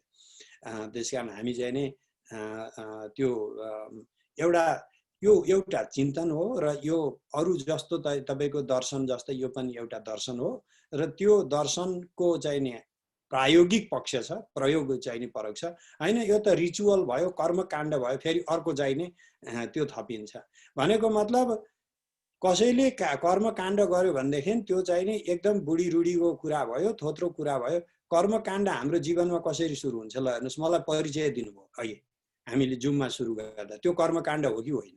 हामी चाहिँ नि दिनभरि बाटोमा हिँड्छौँ, त्यो एउटा रिचुअलाइज कसरी भएको हुन्छ भन्नुलाई भने दिनदिनै म नयाँ बाटोमा कहिल्यै जिन्दगीमा नहिँडे बाटोमा हिँड्दाखेरि जसरी सतर्क भएर हिँड्छु त्यो चाहिँ नि दिनदिनै हिँडिरहेको बाटो अफिसबाट घर जाँदाखेरि म त्यही अन्तै आफ्नोलाई चाहिँ नि त्यो ड्राइभिङ मोडमा राखिदिएर अटो पाइलटमा लगाइदिएर अनि आफ्नो चिन्तन एकतिर गरिरहेको हुन्छ। हाम्रो पाइला आफैसँग कर्मकाण्ड भनेको त्यही, रिचुअल भनेको चाहिँ नि चिन्तनलाई अर्कै श्रृङ्खलामा जोडिदिनु पाइयो। अनि त्यहाँबाट चाहिँ नि शरीर एकातिर चलिराखेको छ भने दिमागलाई अर्कोपट्टि चाहिँ नि त्यसको साथसाथमा चिन्तन गरिरहेको हुन्छ, त्यतिखेर कर्मकाण्ड भयो। हामीले जे गरे पनि कर्मकाण्ड। बिहान उठ्ने बित्तिकै चिया खानुभयो भने त्यो कर्मकाण्ड हो। दिनदिनै किन चिया खाने, बिहान चाहिँ आज आइसक्रिम किन नखाने, बिहान उठ्ने बित्तिकै दिनदिनै अलग अलग गर्नुभयो भने कर्मकाण्ड भएन। फेरि दिनदिनै अलग अलग गर्नुपर्छ भनेर त्यो अलग अलग गर्न थाल्नु भने त्यो पनि कर्मकाण्ड भयो, किनभने यसो गर्नुपर्छ भन्नेको आधारमा चाहिँ नि आफ्नो क्रियाहरू निर्धारित गर्नुभयो। त्यस कारण हामीले चाहिँ नि रिचुअलाइज्ड एक्टिभिटिज, हामीले जसलाई पनि एउटा यान्त्रिक रूपमा चाहिँ लगेका क्रियाहरू छन् भने त्यो त सामान्य कर्मकाण्ड हुन् सबै। त्यस कारण हाम्रा श्राद्धहरू मात्रै होइनन्, तर ती श्राद्ध मात्रै अथवा चाहिँ नि पूजाहरू मात्रै पनि त्यसका दार्शनिक आयाम के हो त? एक त हाम्रो अशिक्षाको कारणले त्यो जब सर्र लाएर चण्डी पढ्न सक्ने बित्तिकै चाहिँ नि अनि अब दुर्गा पाठ पनि भइहाल्यो, पूजा पनि चलिहाल्यो है, अनि कथा गर्न सकेपछि भागवत चलिहाल्यो। त्यो भएर पनि हाम्रो चाहिँ नि समस्या आएको हो। त्यो त्यहाँभित्र पनि चाहिँ नि त्यो किन गरेको त भन्ने व्याख्यानहरू छन्। त्यसको व्याख्यानहरू चाहिँ हामी या त पढ्दैनौँ या चाहिँ त्यो कर्मकाण्डमा त्यसको प्रयोग हुँदैन, त्यसलाई त्यो उपयोग त्यो सिकाउने नै होइन, त्यो चाहिँ तन्त्रले सिकाउँथ्यो। अब त्यो चाहिँ हामीले जरोमुलो मासिहाल्यौँ। अनि त्यो त्यसको पछाडि रहेको यो किन फुल किन चढाएको अथवा चाहिँ नि अबिर किन घसेको यस्ता प्रसङ्गहरूको समेत, त्यो त सामान्य रूपमा कुरा गर्दा त्यस्ता प्रसङ्गहरूमा समेत चाहिने यो गरी आज त्यही भएर गर्ने भन्ने होइन रहेछ। त्यसका पनि प्रयोग चाहिँ यो रङ्गले यो किसिमको कहीँ पहेँलो कहीँ रातो किन चढाएको, त्यसले पहेँलोले चाहिँ जुन मानवलाई चाहिँ जुन साइकोलोजिकल इफेक्ट हुन्छ, रातो रङले चाहिँ त्यो साइकोलोजिकल इफेक्ट हुँदो रहन्छ। त्यतिखेर कुनै मानसिक रूपमा चाहिँ चित्तलाई अन्तै लैजानको लागि चाहिँ चित्त विषयबाट प्रयोग गर्नको लागि निर्धारित गर्न, केन्द्रित चित्तलाई केन्द्रित गर्न, ध्यानको विकास गराउनको लागि रङहरूको अलग अलग प्रयोग गर्नुपर्ने हुँदो रहेछ। त्यस कारणले त्यहाँ नै अब यो भिजुअलाइजेसनमा मैले त्यही भएर पछि किताब लेखेको नै कारण पनि त्यही नै हो कि यहाँ चाहिँ त्यसको तर्कहरू अगाडि सार्ने हो र हाम्रो चाहिँ नि नयाँ पुस्ताले यी कुराहरू भनेर हामी कतिपय गुनासो पनि राख्छौँ। त्यो पनि हाम्रो कमजोरीका कारणले हो कि त्यसको तर्क चाहिँ के हो हामी कहिले पनि चिनाइदिँदैनौँ। अनि यो त गर्नुपर्छ बाबु, बाले पनि गरेको, हजुरबाले पनि गरेको, गर्नुपर्छ भनेपछि हजुरबाले गरेका कुराहरूबाट उनीहरू मुक्ति चाहिरहेका छन्। उनीहरू आफू नै चाहिँ नयाँ किसिमको कुराहरू गर्न चाहन्छन्। त्यसकारणले हामीले चाहिँ नि जबसम्म त्यसको पछाडिका तर्क र तथ्यका कुराहरू गर्दैन तबसम्म चाहिँ नि उनीहरूले छोडेकोमा चाहिँ नि मैले त्यसलाई गलत भयो पनि भन्न सक्दिनँ, किनभने बिना तर्कका कुराहरूमा हाम्रा केटाकेटी नलागुन् भन्ने नै चाहन्छु म चाहिँ। हामी बिना तथ्यका कुराहरूमा लगाउनु हुँदैन। आज मैले भनेका कुरामा लाग्ला नि भोलि म त मरेर जान्छु, मभन्दा पर जान्छन् केटाकेटी, अरूले पनि बिना तथ्यका कुरा गरिदिन्छन्। त्यसपछि त्यही बिना तथ्यका बिना तर्कका कुराहरूमा लाग्ने बानी पर्छ। त्यसकारण हामीले हाम्रा केटाकेटीहरूलाई तर्कसङ्गत कुरामा लगाउने हो, हाम्रा भाइ बहिनीहरूलाई तर्कसङ्गत कुरामा लगाउने हो, बिना तर्कका बिना सिद्धान्तका कुराहरूमा लगाउनु हुँदैन भन्ने त म पनि मान्छु। त्यसकारण यी कुराहरूलाई चाहिँ नि सही रूपमा विश्लेषण र चिन्तन गर्नुपर्नेमा हामीले चाहिँ यसलाई कति चाँडो त्याग्न सकिन्छ, थोथो भोटो मिल्काएर अर्काको जडौरी भिर्ने, अनि त्यसपछि अब यो चाहिँ नि त्यो घिउ बेच्ने र तलवार बेच्नेको जस्तो चाहिँ नि कुरा गरेर तपाईँको चाहिँ नि यो त यति राम्रा चिन्तनहरू रहेछन् कि सुनका चाहिँ नि त्यो धागोले बनाएका गहना के अरे त्यो पुरा ज्याकेट त्यसलाई चाहिँ नि यस्तो पहेँलो पनि लाउँछन्। आजभोलि यत्रो जमाना यहाँ पुगिसक्यो, तपाईँ के पहेँलो लाएर हिँडेको, ल म तपाईँलाई रातो सर्ट दिन्छु, तपाईँको विचार छैन होला भनेर अनि उसको चाहिँ नि सुनको चाहिँ नि ज्याकेट उसले मिल्काइदिन्छ, अनि आफ्नो धोत्रो चाहिँ नि रातो सर्ट एउटा दिइदिएर अनि उसको सुनको ज्याकेट लिएर हिँड्ने त्यो तरिका भयो। अब हाम्रा चाहिँ नि जति चिन्तनहरू चाहिँ ती दनादन दिनदिनै चुकिरहेका छन्, उसले आफ्नो किसिमको बनाएर चाहिँ नि त्यसलाई परिभाषित गर्ने, त्यसकोहरू चाहिँ नि हटाइदिने, चिन्तनहरू चाहिँ ख्वाप्प लिने खाने। त्यो जस्तो तपाईँको भौगोलिक सीमाका लागि तपाईँ चिन्तित हुनुहुन्छ, दार्शनिक चिन्तनको सीमाको लागि म त्यत्तिकै चिन्तित छु। हाम्रा चिन्तनहरूको त अस्तित्वै हुन नदिने भए खपाखप खाएको छ। तपाईँको भाषा त जुनसुकै भाषामा लेख्नुहोस् न, तर त्यो चिन्तनको इतिहास मेटिनु भएन र त्यो चिन्तनको प्रणाली पनि रोकिनु भएन है। त्यसको लागि त फेरि थुप्रै जमातले जब यो किसिमको चिन्तनलाई चाहिँ नि स्थान दिने, अगाडि सार्ने, अलि फेरि त्यतिखेर चाहिँ राज्य सत्ताको चाहिँ नि जरुरी हुने रहेछ। किनभने मैले जतिसुकै हाम्रो सनातन चिन्तन, हिन्दू चिन्तन भने, अब तपाईँको यदि क्रिस्चियन चिन्तनको त्यही श्रृङ्खलाभित्रको कुरो गर्यो भनेदेखि चाहिँ त्यसको क्रेडिट र समाजले त्यो अनुसार यथोचित मान्यता दिने चाहिँ थुप्रै हुन्छ। अब हामीहरूको चिन्तन अनुसार चाहिँ नि त्यो किसिमको समाजमा मान्यता पाउन अलि धेरै नै त्यो चाहिँ नि अपहिल ब्याटल नै हो। त्यो चाहिँ अलिकति गाह्रै पर्ने रहेछ। त्यो आफ्नो अनुभव र अलिकति विशृङ्खल पनि भयो होला। म चाहिँ प्रश्न उत्तरमा नै जान चाहन्छु, त्यसले गर्दा कति समय छ त्यही अनुसार पनि निर्धारित हुन्छ र प्रश्नहरू राखिदिनु होला भन्ने चाहन्छु। थ्याङ्क यू डाक्टर साहब, धन्यवाद। हाम्रो डाक्टर रामकृष्ण तिमल सिन्हा डाक्टर साहबले प्रश्न सोध्दै हुनुहुन्थ्यो अघि सुरुमा। डाक्टर रामकृष्ण तिमल सिन्हा डाक्टर साहब, नमस्कार। हाम्रो स्थानेश्वर तिमल सिन्हाज्यूलाई धेरै धन्यवाद। उहाँ चाहिँ मैले यही विचार उहाँले पढेको, पिएचडी गरेको जर्मनीको युनिभर्सिटी, त्यसपछि अमेरिका सिफ्ट गरेको, हिन्दुइजम इन्डियन स्टडिज, त्यसपछि तन्त्र र रिचुअलिजमको बारेमा गरेको अध्ययनको मैले देखेँ। एउटा बन्धुको नाताले र तिम्रो चिन्ह समाजमा आबद्ध व्यक्ति संरक्षक भएको नाताले पनि म उहाँलाई चाहिँ नि एकदम शुभकामना, धन्यवाद भन्न चाहन्छु। मलाई सधैँ लाग्ने गरेको थियो तन्त्र र यन्त्र। अहिले हामी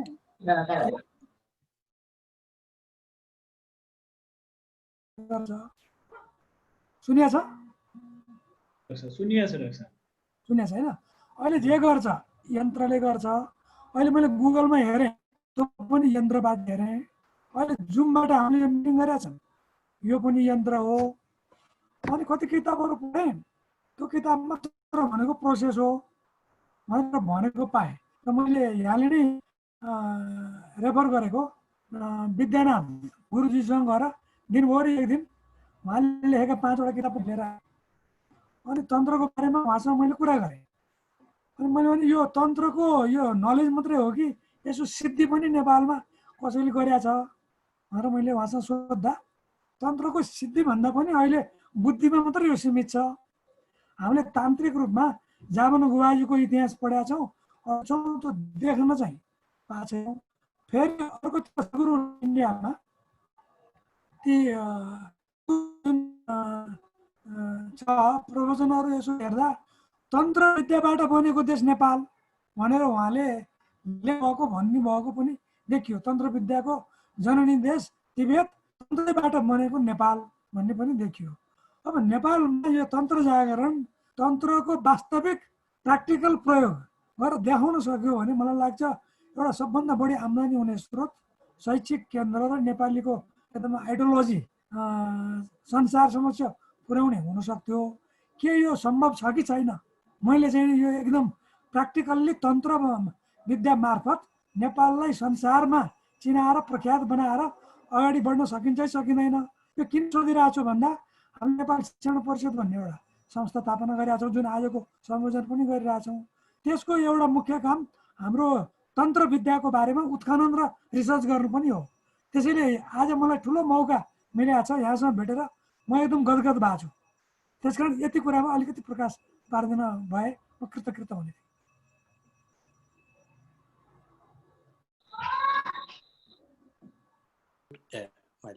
हजुर,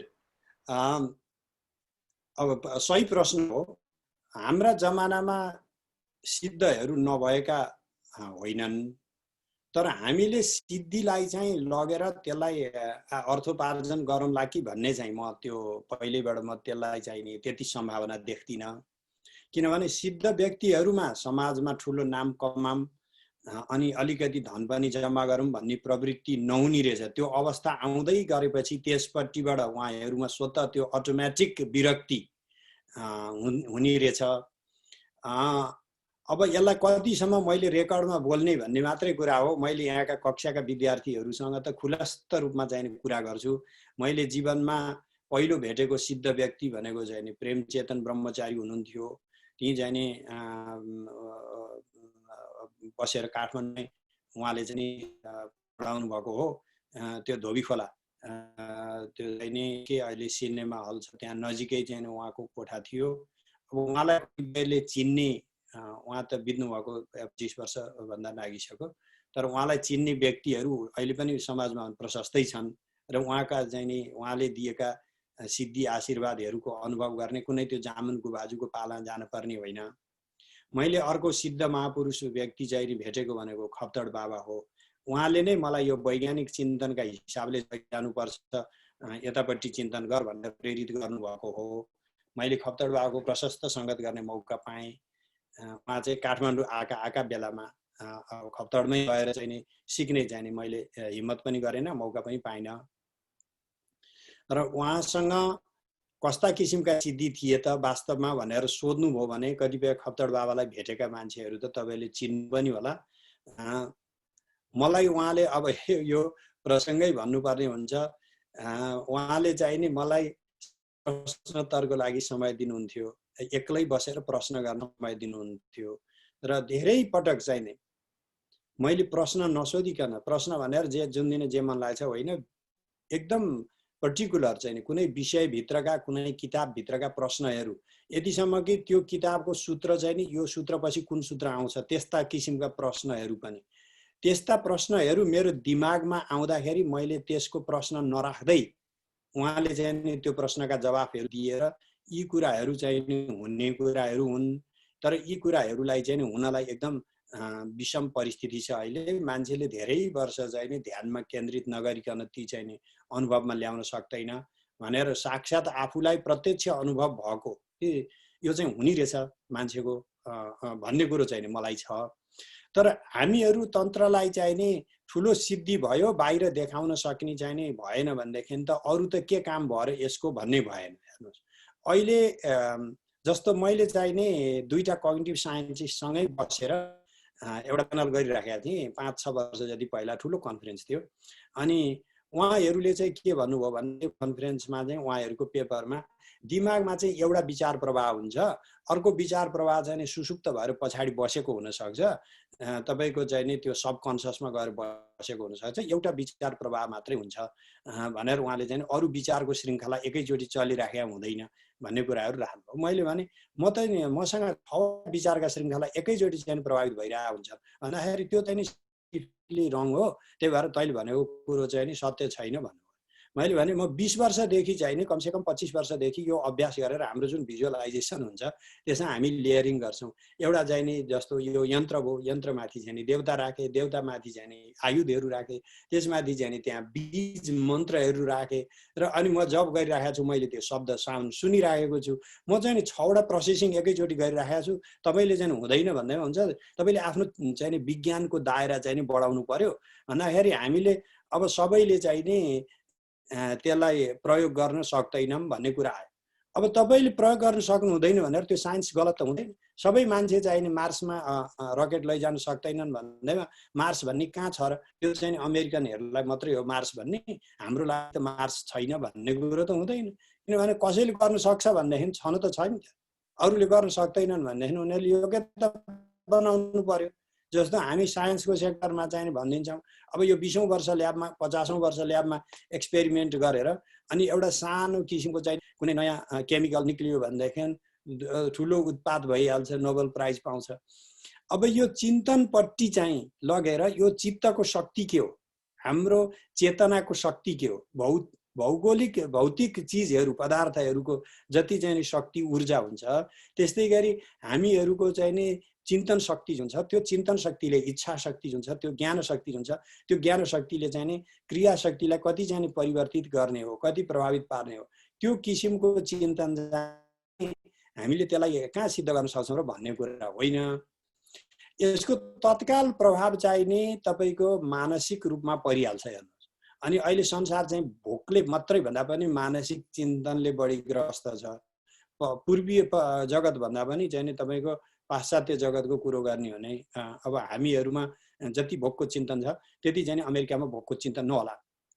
अब के चिन्तन गर्दा भोकका चिन्तन गर्ने हुन् कि भोकका चिन्तन मान्छेलाई सिद्धिने बित्तिकै अनि त्यसपछि मानसिक चिन्तनबाट त मुक्ति हुँदो रहेछ मानव जातिको। अब त्यो मानसिक चिन्तनमा जब हामी आइपुग्यौँ, हाम्रा मानसिक चिन्ताहरू थपिए अनि हामी आफ्नै चिन्तनका शिकार बन्यौँ कि हामी आफूले किन चिन्तित भइरहेका छौँ भन्ने पनि थाहा नभए पनि चिन्तित भइरहेका छौँ। र ती चिन्ताहरूबाट आफ्नो अस्तित्वको एक्जिस्टेन्सल चिन्ताहरू, किन मानव जाति एकचोटि मरेर जाने जाति हो, सबै चाहिँ जीवहरूमा मृत्यु हुन्छ। मृत्युको कुनै चाहिँ वैज्ञानिक समाधान छैन। मृत्युको अन्तिममा गएर आध्यात्मिक समाधान मात्रै हो कि यसलाई हामीले जन्मको चक्र नै अनुभव गर्न सक्यौँ भने अनि यो मृत्युबाट पार चाहिँ लाग्यो। किनभने शरीर मरेर पनि हामी नमर्ने रहेछौँ भन्ने अनुभव नहुन्जेलसम्म मृत्युको अवस्थाबाट पार पाइने होइन। र त्यो मृत्युको चिन्तनले, मृत्युको चिन्ताले हामीलाई सताउन छोड्ने होइन। र मृत्युको चिन्ता भनेको यति विश्वव्यापी हो, यति सार्वजनीन हो कि हरेक जीवमा चाहिँ मर्छु कि भन्ने भय हुन्छ, आफ्नो अस्तित्व जोगाउने चाहिँ प्रयास गरिरहेको हुन्छ। त्यसकारण यी चिन्तनहरूमा मात्रै परिवर्तित गरेर मानवको बाँचुन्जेलका जीवनलाई अलिकति शान्त सुखमय बनाइदिन सक्यो भने त्यो पनि ठुलो विज्ञान हो। हामीले त्यसले पनि ठुलो चाहिँ आर्जन पनि गर्न सक्छ। यदि हामीले भौतिक आर्जनकै कुरा गरेको हो भनेदेखि पनि तपाईँको चाहिँ नि हो अहिले कोरोना लाग्यो, लौ त झारफुक गरिदिए त म चाहिँ विषेक गरिदिन्छु, त्यो चाहिँ उपहास गर्नलाई भनिने कुरा हो होइन। हुन्छ भनेदेखि तैँले विषेक गरिदिए त भने कति वैज्ञानिकहरूले चाहिँ नि विषेक गर्न सकेका छन् त। यत्रो चाहिँ विश्वभरि लागिरहेको छ, लाग्ने रहेछ नि त्यो समय होला भोलि चाहिँ नि त्यसको भ्याक्सिन आउँछ, मलाई विश्वास छ। तर मूल नै भएर जान्छ, फेरि कोरोना भन्ने नै हुँदैन भन्ने पनि मलाई छैन। अब आयो त्यो कतै न कतै रहन्छ, फेरि चाहिँ भ्याक्सिन गर्नुपर्ने पनि एकैचोटि चिन्तन समस्या नहुने होइन। जाने 4 महिना पहिला मेरो पिताजी दिवंगत हुनुभयो देवघाटमा। म जान पनि सकिनँ। 2 दिन पहिला मात्रै पनि उहाँलाई चाहिँ जोड गरेको थिएँ। उहाँ 85 वर्षको उमेरमा हुनुहुन्थ्यो। होइन बा तपाईँ जसरी भयो नि म चाहिँ त्यहाँ सबै व्यवस्था छ, अस्पताल गइदिनु पर्यो भन्दाखेरि त अब के मलाई चाहिँ नि अस्पतालमा लगेर तन्नेरी बनाएर लिएर आउँछस् तैँले भन्नुभयो क्या भाले। मेरो त समय आयो, अब मेरो जाने बेला भयो, जानुपर्छ। यो शरीर अब चल्दैन, यो शरीर बुढो भयो, थोत्रो भयो, यो शरीर अब फेर्ने बेला भयो। तैँले यसलाई यो शरीरलाई चाहिँ ढाकेर राख्छु भनेर यस्तो कुरा नगर।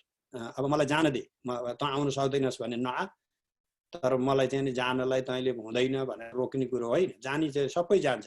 वैज्ञानिकहरूले चाहिँ रोक्न सके त मृत्युलाई भनेर चाहिँ नि मेरो बाले अन्तिम चाहिँ नि मलाई त्यो किसिमको खरो शब्दमा ज्ञान गराउनु भएको मेरो जाने बेला भइसकेपछि तैँले रोक्न सक्छस् भनेर भने त्यो एउटा आत्मविश्वासका साथ एउटा यहाँ भइसक्यो टिकट आइसक्यो तैँले मलाई यहाँ चाहिँ रोक्ने भनेर यो फ्लाइट एयरपोर्टमा गएर रोक्न लागे जस्तो चाहिँ नि कुरा चाहिँ नि गर्नुभयो यति सहज रूपमा कि अनि सहजै रूपमा जानु पनि भयो अब यहाँ शोक त भइहाल्छ हेर्नुहोस् हाम्रो है तर त्यो अवस्थामा हामी पुग्न सक्यौँ भने पनि एउटा ठुलो मानवको समस्या र चाहिँ चिन्ताबाट हामी मुक्त हुन्छौँ यी चिजहरू पनि यथार्थ हुन् जस्तो तपाईँको कुनै मान्छे चाहिँ नि हामीले प्लेनको सट्टा जाने उडेरै आफै चाहिँ नि आकाश गमन गरेर जाने भइदिएदेखि त भइहाल्थ्यो नि ती सबै कुराहरू मलाई आफैलाई पनि पत्यार पनि लाग्दैन हेर्नुहोस् त्यो चिन्तनका हिसाबले सकिन्छ त्यो फिलोसफीले दिन्छ जस्तो एउटा साइन्स हुन्छ अर्को साइन्स फिक्सन हुन्छ विज्ञानको पनि सबै वैज्ञानिक कथाहरू चाहिँ नि सबै विज्ञानले गर्न सक्दैन साइन्स फिक्सनको दायरा ठुलो हुन्छ त्यस्तो एउटा तन्त्र अर्को तन्त्र फिक्सन हुन्छ तपाईँको उसले खुट्टा बालेर चाहिँ नि आगो ताप्ने गर्थ्यो अरे कतिपय कुराहरू भए पनि होला मलाई त्यो चाहिँ म त्यसमा पूर्ण रूपमा विश्वस्त छैन म आफै पनि हेर्नु र चिन्तनका चिन्ह मुख्य कुरो माइन्ड ओभर म्याटर हो त्यो ती कथाहरूको चाहिँ नि सबैको सार के हो त भन्दा हामीले म्याटर ओभर माइन्ड चाहिँ नि पाश्चात्य चिन्तन हो भौगोलिक के भन्छ भौतिक चिन्तन हो किनभने माइन्ड भन्ने कुरो चेतना भन्ने कुरोको अलग अस्तित्वै छैन म्याटर मात्रै छ संसारमा अनि त्यहाँबाट भौतिक पदार्थभन्दा माथि चाहिँ नि त्यो चेतना भन्ने चाहिँ तत्त्व नै छैन त्यो चाहिँ नि चेतना भनेको त जस्तो पहिला हामीलाई चारवाकले चाहिँ नि चिन्तन गरेका जस्तै जस्तो कोदो राख्यो केही दिन पकाएर जो गरेर चाहिँ राखिदियो भने त्यसमा जाँड जस्तो मादकता आएको जस्तै हो यो पदार्थहरू चाहिँ नि संयोजन गरिदियो भने त्यो जाँडमा मादकता भएको जस्तै चाहिँ नि यो दिमागमा चाहिँ नि न्युरोनहरूले ट्रिगर गरेपछि चाहिँ नि चेतना भन्ने कुरो आएको हो त्यो जिर्र गरेर गरेको मात्रै हो केही पनि छैन त्यहाँ चेतना भनेर एउटा थरीले भने अब त्यहाँ हामीभित्र भएको चेतनाको अस्तित्व बोध गरेर अगाडि बढ्ने भनेदेखि हामी चाहिँ नि यो भौतिक शरीर छुटेर जाँदाखेरि पनि हाम्रो अस्तित्व चाहिँ नि समाप्त नहुने रहेछ त्योभन्दा माथि पनि चाहिँ अस्तित्व रहेछ त्यतापट्टि बोध हुँदाखेरि त समाजको मानव जातिको समग्र समस्याको मूल समस्या हामीलाई चाहिँ जुन जन्म जरा मृत्युको दुःख भनेका छौँ यो त सबै मरेर गइसकेपछि काँड समाधान होइन हामी बाँच्दाखेरि दिनदिनै मरिराखेका छौँ यहाँ मेरो छिमेकीको कुकुर मर्यो मेरो छिमेकी रुन लाग्यो अनि उसलाई चाहिँ नि म हेरिराखेको छु अनि त्यो कुकुर एकछिनपछि फेरि रुन लाग्यो अनि त्यो कुकुर किन रोयो म मर्ने बेला भएछ भने रोको र उसको चाहिँ नि मालिक रोको देखेर रोइरहेको छ हेर्नुहोस् कुकुरको जन्म चाहिँ नि मानवको जन्मभन्दा बढी सुखमय छ त्यस कारणले किनभने कुकुरले मर्छु कि भन्ने डर पनि लिएन म यति वर्ष भएँ म बुढी भएँ अब मलाई अरूले हेर्न पनि नहेर्ने भए त्यतापट्टि कुकुरलाई चिन्ता भएन मानवलाई त्यतापट्टि चिन्ता जुन चिन्ताका कुनै समाधान छैनन् हामीले त्यसलाई रिभर्स गर्न पनि सक्दैनौँ तर त्यही चिन्ताबाट हामी ग्रस्त पनि छौँ र त्यो चिन्ताले हामीलाई दिनदिनै मारिराखेको छ यी प्रसङ्गमा चाहिँ प्रयोग गर्नुभयो शिक्षामा भनेदेखि हामीले जे बेच्न भनेर जान्छौँ पहिला त्यो कुरा चाहिँ नि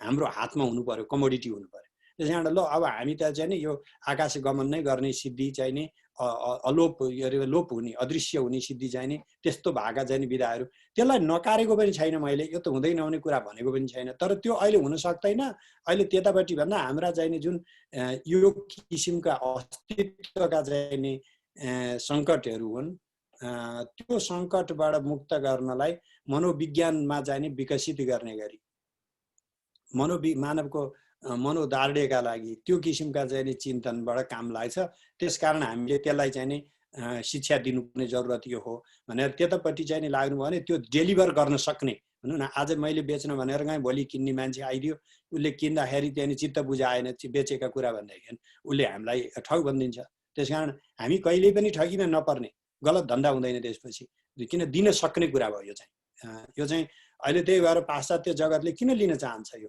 किनभनेदेखि उनीहरूले हामीले केही डेलिभर गरेका छौँ त्यसकारण हाम्रा चाहिँ गुड्सहरू हामीले दिएका चिजहरू उनीहरूले उपभोग गर्दा हो रहेछ यो भन्ने प्रमाणित भएपछि उनीहरूको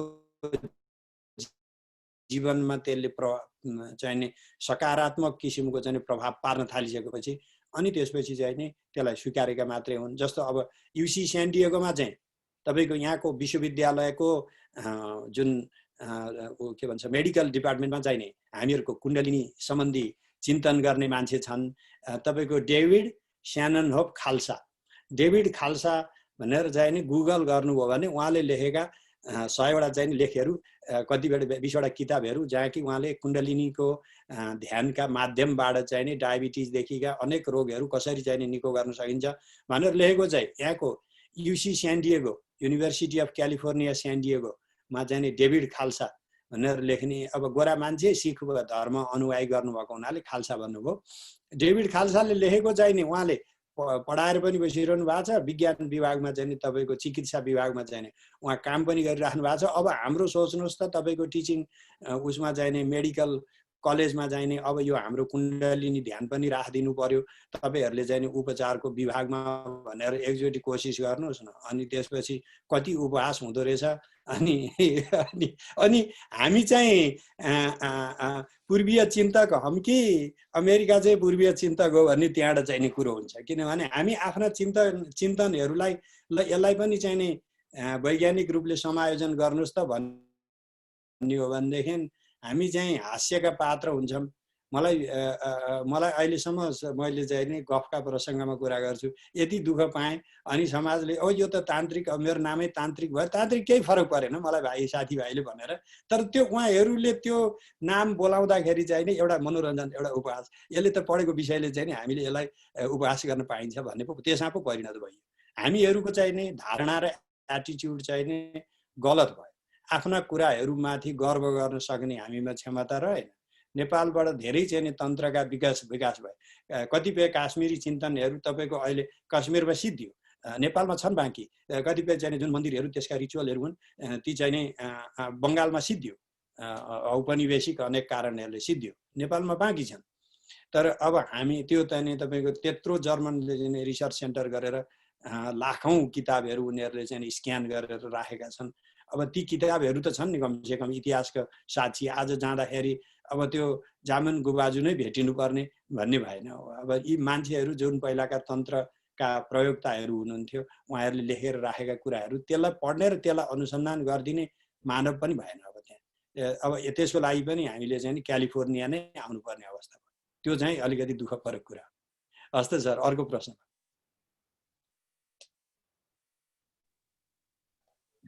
एउटा डाक्टर साहबलाई मेरो एउटा जिज्ञासा के रह्यो भने जो तन्त्र र तन्त्रको दार्शनिक पक्ष है, र हजुरले दार्शनिक पक्ष नै भनिराख्नु भएको छ।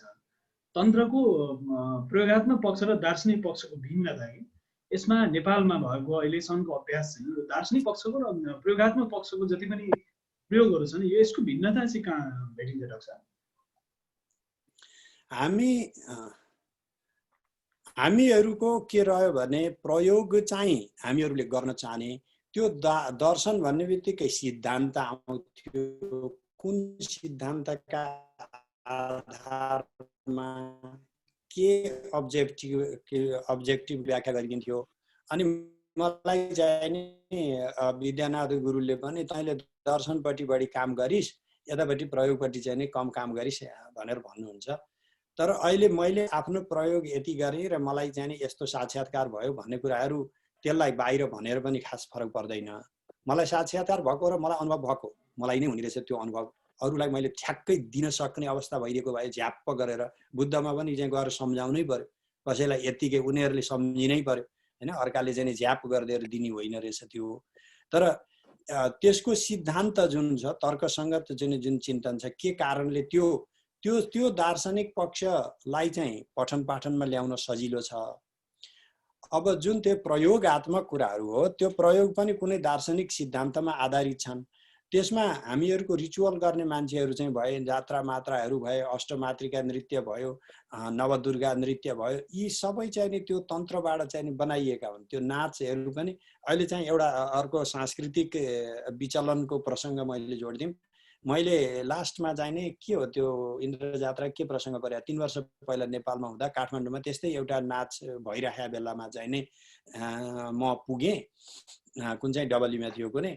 अनि मैले यो त हाम्रो नाच होइन, मैले तत्काल थाहा पाइहालेँ। म त्यो नाचगान त्यति हेर्ने मान्छे त होइन, तर जुन किसिमले आजकल पश्चिममा र त्यही कोसिको गरेर बलिउडमा हलिउड चाहिने त्यो जुन किसिमले शरीर हल्लाइन्छ र हाम्रा पहिलाका चर्या नृत्य अनुसारका चाहिने जुन अङ्गभङ्गहरू र मुद्राहरू हुन्थ्यो त्यो धेरै फरक छ। अब हाम्रा केटाकेटीहरू गएर चाहिँ मुकुण्डो लगाएछन्, नाच्ने बेलामा जुन किसिमले शरीर हल्लाएछन् त्यो चाहिँ नि हलिउडबाट चाहिने अथवा आजका चाहिने पप स्टारहरूबाट प्रभावित भइसक्यो है। तर त्यो छुट्टै हो प्रसङ्ग। तर त्यसमा पनि भनौँ न चिन्तनको दायरा भनेको चाहिँ नि परमार्थमा मात्रै होइन। हाम्रा चाहिँ कलाको चिन्तन गर्दाखेरि मूर्ति कलाको चिन्तन हुन्छ भने नृत्य कलाको पनि त्यो चाहिँ नि चिन्तन हुने कुरा हो। मैले भारतीय चाहिँ तपाईँको नाट्यशास्त्र भनेर जुन भरत मुनिले लेखेको, भारतीय भनेको मतलब भरतले लेखेको, भरत भन्ने व्यक्ति थियो पहिला उसले लेखेको नाट्यशास्त्रबाट चाहिँ नि मनोविज्ञानको कुराहरूको लागि मैले 3-4 वटा चाहिँ लेखिसकेको छु। दार्शनिक यहाँका चाहिँ नि जुन जर्नल हुन् उनीहरूले प्रकाशित गरेका छन् है। त प्रयोग एउटा जुन तन्त्रको प्रयोग भनेर हामीले चाहिने मारण मोहन उच्चाटन आदिपट्टि चाहिने जुन प्रयोगलाई बुझ्यौँ त्यसलाई च्याप्टरलाई चाहिँ नि हामीले अहिलेको प्रसङ्गमा साइन्स फिक्सन भने जस्तै यो तन्त्र फिक्सन भनेर राख्दिउँ। त्यो हुँदैन भने पनि होइन मैले, किनभने कतिपय साइन्स फिक्सनमा चाहिँ स्टार वार्समा चाहिँ लिएर आएको कुराहरू अहिले त्यो पहिला फिक्सनमा आयो अनि त्यसपछि अहिले चाहिँ प्रयोगमा ल्याइसके। त्यो चाहिँ पहिला कल्पना मात्र, कल्पना नगरेका कुरा त हामीले गर्नै सक्दैनौँ। कल्पना गरेका सबै कुराहरू हुन्छन् अहिले भन्ने कुरा पनि होइन। तर्कसङ्गत रूपमा चाहिँ पहिला तपाईँ स्टार वार्सबाट प्रभावित भएका साइन्टिफिक डिस्कभरीहरू भने प्रशस्त 20 वटा भन्दा बढी चाहिँ छन् है। त्यो त पहिला त फिक्सनमा आएको, फिक्सनमा आइसकेपछि यथार्थमा आयो। त्यहाँबाट अहिले त्यो व्यवहारमा ल्याउन नसकिने कुराहरूलाई चाहिँ नि हामीले त्यसलाई चर्चाबाट हटाइदिउँ। अनि व्यवहारमा आउन सक्ने कुराहरू भनेपछि के हुन्छ, यसको दार्शनिक पक्ष र जुन अन्तर ध्यानका पक्षहरू भिजुअलाइजेसनका पक्षहरू हो त्यसले मान्छेलाई तत्काल प्रभाव पार्ने हुनाले त्यसको पनि प्रभावित चाहिने देख्न सकिन्छ। र ती प्रसङ्गहरूलाई चाहिँ नि हामीले अगाडि बढाउन सक्यौँ भने रिचुअल त सबै चिज रिचुअलहरू हुन् होइन, तर त्यसको सबै नै एउटै दर्शनबाट चाहिँ बनेका हुन् ती रिचुअलहरू। मण्डला किन यसरी बनाउने, मण्डलामा चाहिँ त्यो त्रिकोणहरू षट्कोणहरू किन राख्ने, मण्डलामा ध्यान गर भन्दै हाम्रा ऋषिहरू कति किसिमको चाहिँ नि विश्वव्यापी थिए। त्रिकोण भन्ने कुरा त तपाईँले त्रिकोण भन्नु होला, अर्कोले ट्रायङ्गल भन्दा त्रिकोण भन्ने त एउटै रहन्छ नि। त्यो त्रिकोण चाहिँ नि ध्यान गर्दा त तपाईँको अमेरिकनले पनि ध्यान गर्दा हुने भयो, चाइनिजले पनि ध्यान गर्दा हुने भयो, नेपालीले पनि ध्यान गर्दा। हामी त्यो नेपाली त्रिकोण ध्यान गर्छौँ भनेदेखि त्यो त नेपाली भइहालिन्छ नि। त्यही भएर हामीले चाहिँ गोलको ध्यान गर्छौँ, वृत्तको मात्रै ध्यान गर्छौँ, त्यो त मतलब भएन नि। मण्डला बनाएको, मण्डला ध्यान भनेको जसलाई पनि सिकाउने किन सहिलो भयो। अब वृत्त ध्यान गर अनि त्यसपछि स्क्वायर चाहिने वर्ग ध्यान गर अनि त्यसपछि चाहिँ भित्र त्यसको त्रिकोण ध्यान गर, षट्कोणको ध्यान गर, कति चाहिँ नि युनिभर्सल कुरा छ। ह साउन्ड ध्यान गर, क साउन्ड ध्यान गर, त्यो त साउन्डमा त कुनै भगवान् यो देवताको नाम जप त भनेको छैन हामीले। अनि फेरि हामी यो त्रिकोणको ध्यान गर्यो भने मात्रै तिम्रो मुक्ति हुन्छ, कहाँ चाहिँ नि षट्कोण ध्यान गरिसकेपछि त तिमी नरक जान्छौ त भनेको छैन हामीले। अब त्यही कारण यो धर्मका जुन किसिमका सीमा हुन् त्योभन्दा माथि उठेर चाहिँ नि यी ध्यान चाहिँ नि विकसित गरिएका रहेछन्।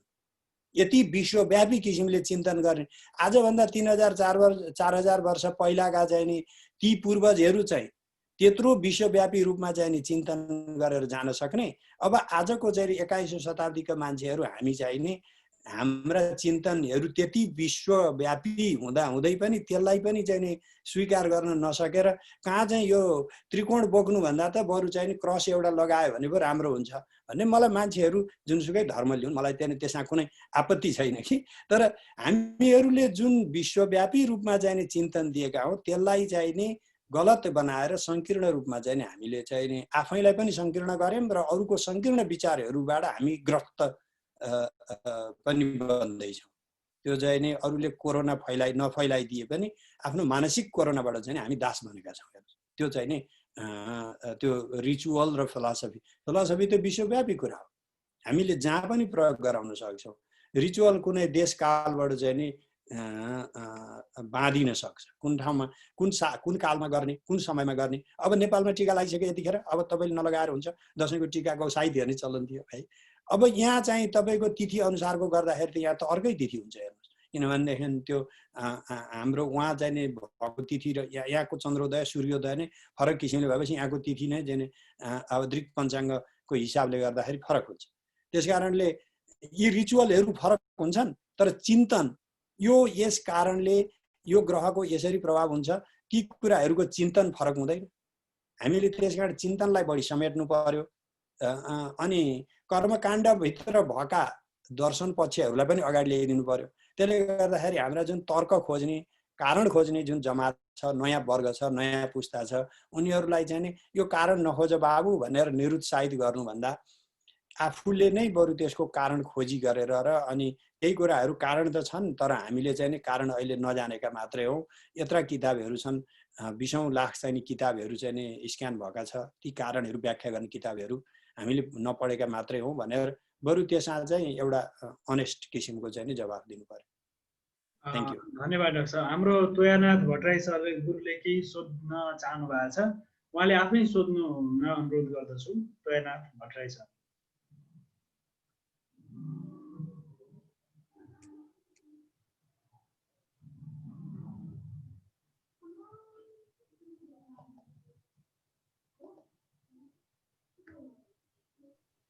हजुरको अनम्युट गर्नु होला।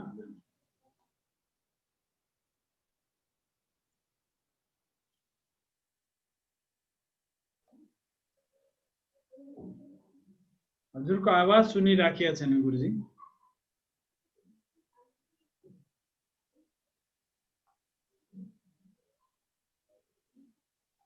हजुरको आवाज सुनिराखेको छैन, हजुरको अनम्युट गर्नु पर्यो।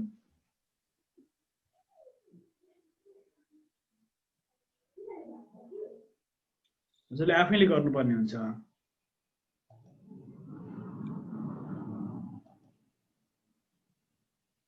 अब भयो भयो गुरुजी, अब बोल्दा हुन्छ।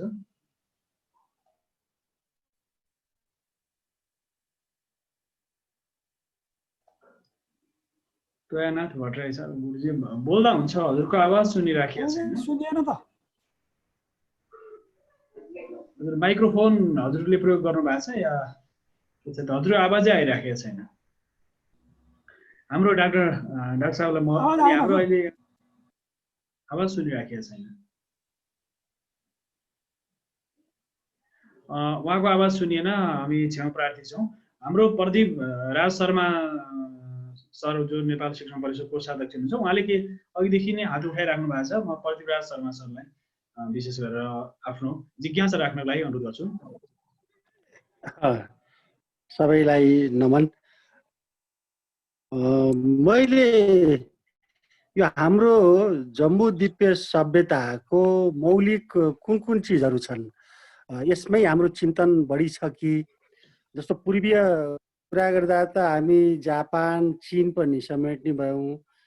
भारतवर्षभरिका मौलिक सभ्यताहरू हामी कुन सभ्यताबाट र एकदमै नितान्त मौलिक चिन्तनहरू के हुन्, यो कुरा अलि बुझाइदिनुहुन्छ कि भनेर। अब त्यसमा चाहिँ यो यति व्यापक चाहिँ दायराको सीमाभन्दा माथिको कुरा भयो सर। तपाईँको हामी परापूर्व कालमा जाने हो भनेदेखि हामीले चाहिँ नि ऋषिहरूको चिन्तनलाई अध्ययन गर्नुपर्ने हुन्छ। नेपालकै पश्चिमी भेगमा अथवा तपाईँको पन्जाब प्रान्तदेखिको यी जुन क्षेत्रहरू हुन्, आजका नेपाल भन्नुभन्दा पहिला अब अफगानिस्तानसम्म पनि फैलिएको, त्यो हिसाबले सोच्नु पर्यो। थुप्रै ऋग्वेदका लेखनहरू भए। मार्क टर्नर जस्तो लाग्छ, जुन नेपाली डिक्सनरी बनाइदिने एउटा विदेशी हुन्, उनको चाहिँ परिशिष्टमा गएर हेर्नुभयो भने ऋग्वेदमा भएका कतिपय शब्दहरू चाहिँ नेपाली भाषामा मात्रै जीवित छ, अरू भाषाहरू हिन्दी आदि पन्जाबी भाषाहरूमा छैन भनेर उहाँले खस भाषामा चाहिँ नि ऋग्वेदमा प्रयोग गरिएका शब्दहरू चाहिँ नि त्यहाँ प्रयोग भएको भनेर उहाँले एउटा टिपोट 200-400 शब्दहरू त्यहाँ टिपोट गर्नुभएको छ। त्यो परिशिष्ट हेर्नु भने देखिन्छ।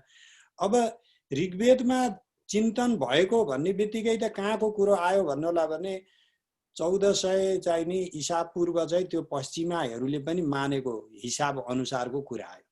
त्यति पुरानो दर्शन जस्तो चाहिँ नि पहिलो दार्शनिकको नाम लिने हो भने दीर्घ तमस। म जहिले पनि चाहिँ नि फिलोसफी सुरु गर्दा दीर्घ तमसबाट सुरु गर्नुपर्छ भन्छु यहाँका पश्चिमाहरूलाई कुरा गर्दा।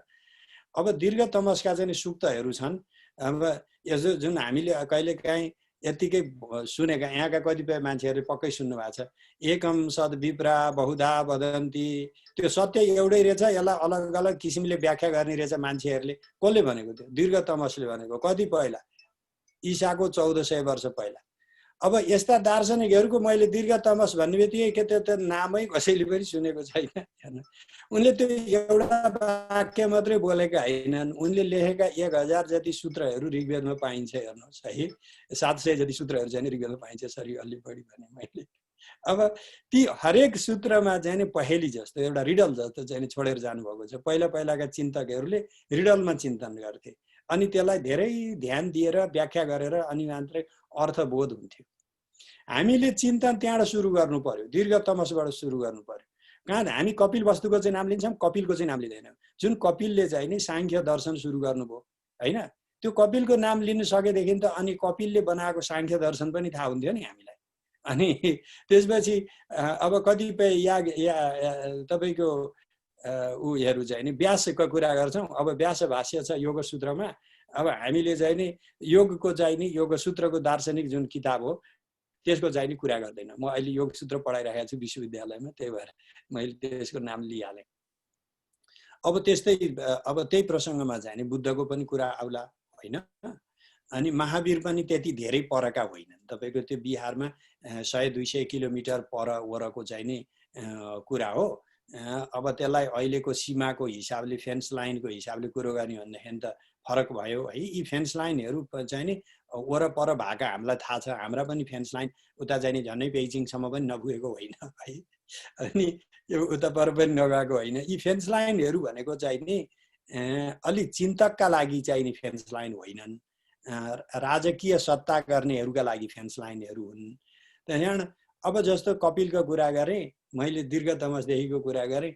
अब जनकले गरेको चिन्तन के त भन्नु भने तपाईँको चाहिँ नि त्रिपुरा रहस्य। अब म यसपछि चाहिँ नि यहाँका पश्चिमाहरूलाई अहिले कराइराखेका छन् यो जुमबाट अर्को नि लिँदैन भनेर।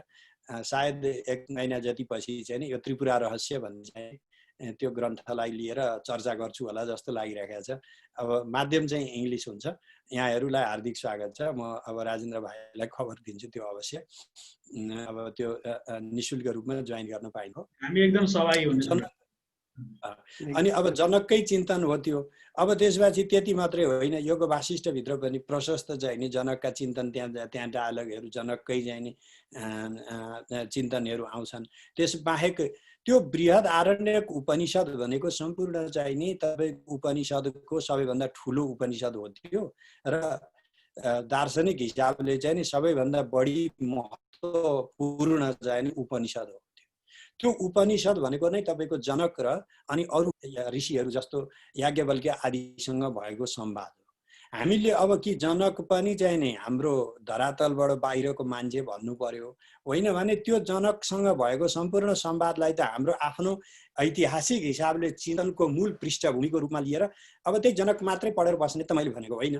तर त्यो जनकले दिएको चिन्तनलाई चाहिँ नि आजको वैश्विक परिप्रेक्ष्यमा चाहिँ नि चिनाउन सक्ने हो भनेदेखि त्यसको चाहिँ नि अनि दाएर अझ चाहिँ नि हाम्रो एक त हाम्रो पहिचान पनि हुँदै जान्थ्यो। हाम्रो पहिचान भन्नाले मैले जम्बूद्वीपीय पनि कुरो गरिनँ, नेपालभित्रकै पनि पहिचान हुनु पर्यो। नेपालको चाहिँ भौगोलिक सीमा बाहेक अर्थ केही पनि नभएको मुलुक त होइन नि त। आफ्नो संस्कृति छ भने आफ्नो दर्शन पनि छ। त्यो हाम्रो दर्शन हो भनेर त्यसलाई पनि हो भन्न सक्ने जमात पनि भएन अहिले त। तपाईँको एक्लै भन्दाखेरि के हुँदो रहेछ, एक्लो बृहस्पति झुट्टा भन्छ नि नेपालमा हाम्रो बुढापाकाले गर्ने चाहिँ नि जुन त्यो उखान छ।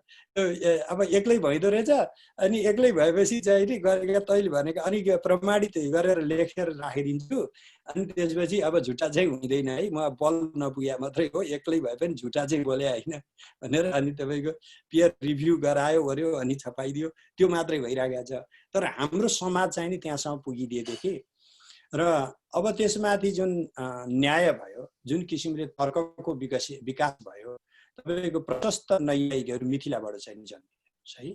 त्यो मिथिला क्षेत्रका चाहिँ दार्शनिकहरूले लेखेको नव्य न्यायका चाहिँ विकास, नव्य न्यायको चिन्तनधारा नै मिथिला क्षेत्रबाट चाहिँ भयो। अनि अब यसलाई चाहिँ हामीले अगाडि बढाउनु पर्यो। वेदान्त आइहाल्यो जनकबाट, तपाईँको मिथिला क्षेत्रले चाहिँ न्याय चाहिँ लिइहाल्यो। अनि अब सांख्य कपिलले चाहिँ सुरु गरेको दार्शनिक भनिसकेपछि त्यसलाई चाहिँ नि स्वतः हामीले आफ्नो चिन्तनको दायराभित्र राख्नु पर्यो। अब अरू प्रशस्त चाहिँ नि मीमांसाका चिन्तनहरू छन्, अनि अब तन्त्रका चाहिँ विभिन्न आयामहरू, विभिन्न विधाहरू छन्। त यी विधाहरू चाहिँ नि हाम्रो आफ्नो चिन्तनको प्रणालीभित्र पर्यो। अब तर त्यसलाई पढ्दाखेरिको सीमा चाहिँ के हो भने हाम्रा गुरुहरूले पढाउँदा, अब आफ्ना गुरुका निन्दा गरेको होइन, हाम्रा गुरुहरूले पढाउँदाखेरि परमार्थका रूपमा चाहिँ नि त्यसलाई पढाइदिनु भयो। हामीले पनि विद्यार्थी हुँदा आश्रममा बसियो, घोकियो, अनि त्यसपछि यो चाहिँ नि पढ्यो भने परमार्थ हुने रहेछ भन्नेपट्टि चाहिँ नि गयौँ। तपाईँको हेगेलको पारमार्थिक फिलोसफी फेनोमेनोलोजी अफ स्पिरिट पढेर चाहिँ नि कार्ल मार्क्सले चाहिँ नि सामाजिक सिद्धान्त ल्याउनु हुने, हामीले चाहिँ नि ती सिद्धान्तहरूलाई परमार्थ मात्रैका लागि उपयोग हुने हुन्।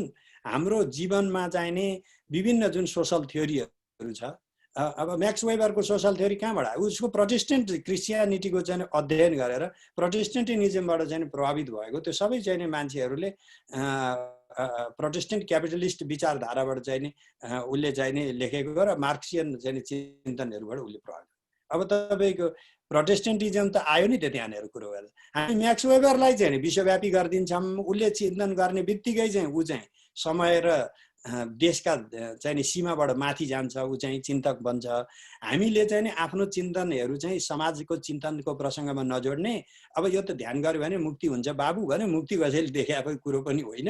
अनि अब यो प्रयोगमा समाजकै सिद्धान्तमा प्रयोग गर्न ती सबै चिन्तनहरूलाई पुनर्अध्ययन चाहिँ मैले यही भन्दैछु। जस्तो म अर्को हप्ता चाहिँ हाम्रो यो रमणानन्दजीले चाहिँ नि बुधबारलाई हो क्यारे उहाँले फेरि एउटा उहाँको पिएचडी गरेका गर्दै गरेका ती विद्यार्थीहरूलाई चाहिँ वर्कसप दिनु पर्यो कि यो पश्चिमी हिसाबले अनुसन्धान कसरी गर्ने, त्यसमा चाहिँ वर्कसप गरिदिनु न भने ल हुन्छ भनिदिएको छु मैले। अब त्यहाँ चाहिँ यो नयाँ किसिमले सोच्दाखेरि त्यो परमार्थको चिन्तन सिद्धिन्छ भन्ने होइन। हामीले दाल भात खाने बित्तिकै अब ध्यान छोडिहालियो, अब चाहिँ नि नरक पुगिन्छ भन्ने कुरा होइन। दाल भात नखाने भने ध्यान कहाँ हुन्छ। त्यसकारणले हाम्रो भौतिक चिन्तन पहिला हुनु पर्यो। ती विषयहरूलाई पारमार्थिक विषय हुन् भन्ने, त्यो पारमार्थिक हुन् भने हुन्, त्यसमा कुनै चाहिँ नि अप्ठ्यारो भएन। तर ती पारमार्थिक चिन्तनका मात्रै हामीलाई जरुरत होइनन्। हाम्रो समाजका लागि आजको समाज सापेक्ष चाहिँ नि आधुनिक चिन्तन गरिनु पर्यो। ती कुराहरूलाई, ती सूत्रहरूलाई लिएर आएर आजको सामाजिक चिन्तनमा प्रयोग गरिनु पर्यो। त्यसरी प्रयोग गर्न सक्यौँ भने हाम्रो चिन्तनलाई चाहिँ नि विकसित गर्न मिल्छ र त्यसको उपयोगिता पनि बढ्छ र त्यसले हाम्रो पहिचान पनि राम्रो हुन्छ, हाम्रो स्वत्वको पनि जगेर्ना हुन्छ त्यसो गर्न सक्यौँ भने। हस्त सर, धन्यवाद। हाम्रो तोयानाथ भट्टराई गुरुको चाहिँ त्यहाँ च्याट बक्समा उहाँको जिज्ञासा आएको छ। हामी अब अन्तिमतिर कार्यक्रम पुगिसकेका छौँ। हजुरले त्यो च्याट बक्समा अलिकति त्यो जिज्ञासा हेरिदिनु हुन अनुरोध गर्छु डाक्टर साहबलाई।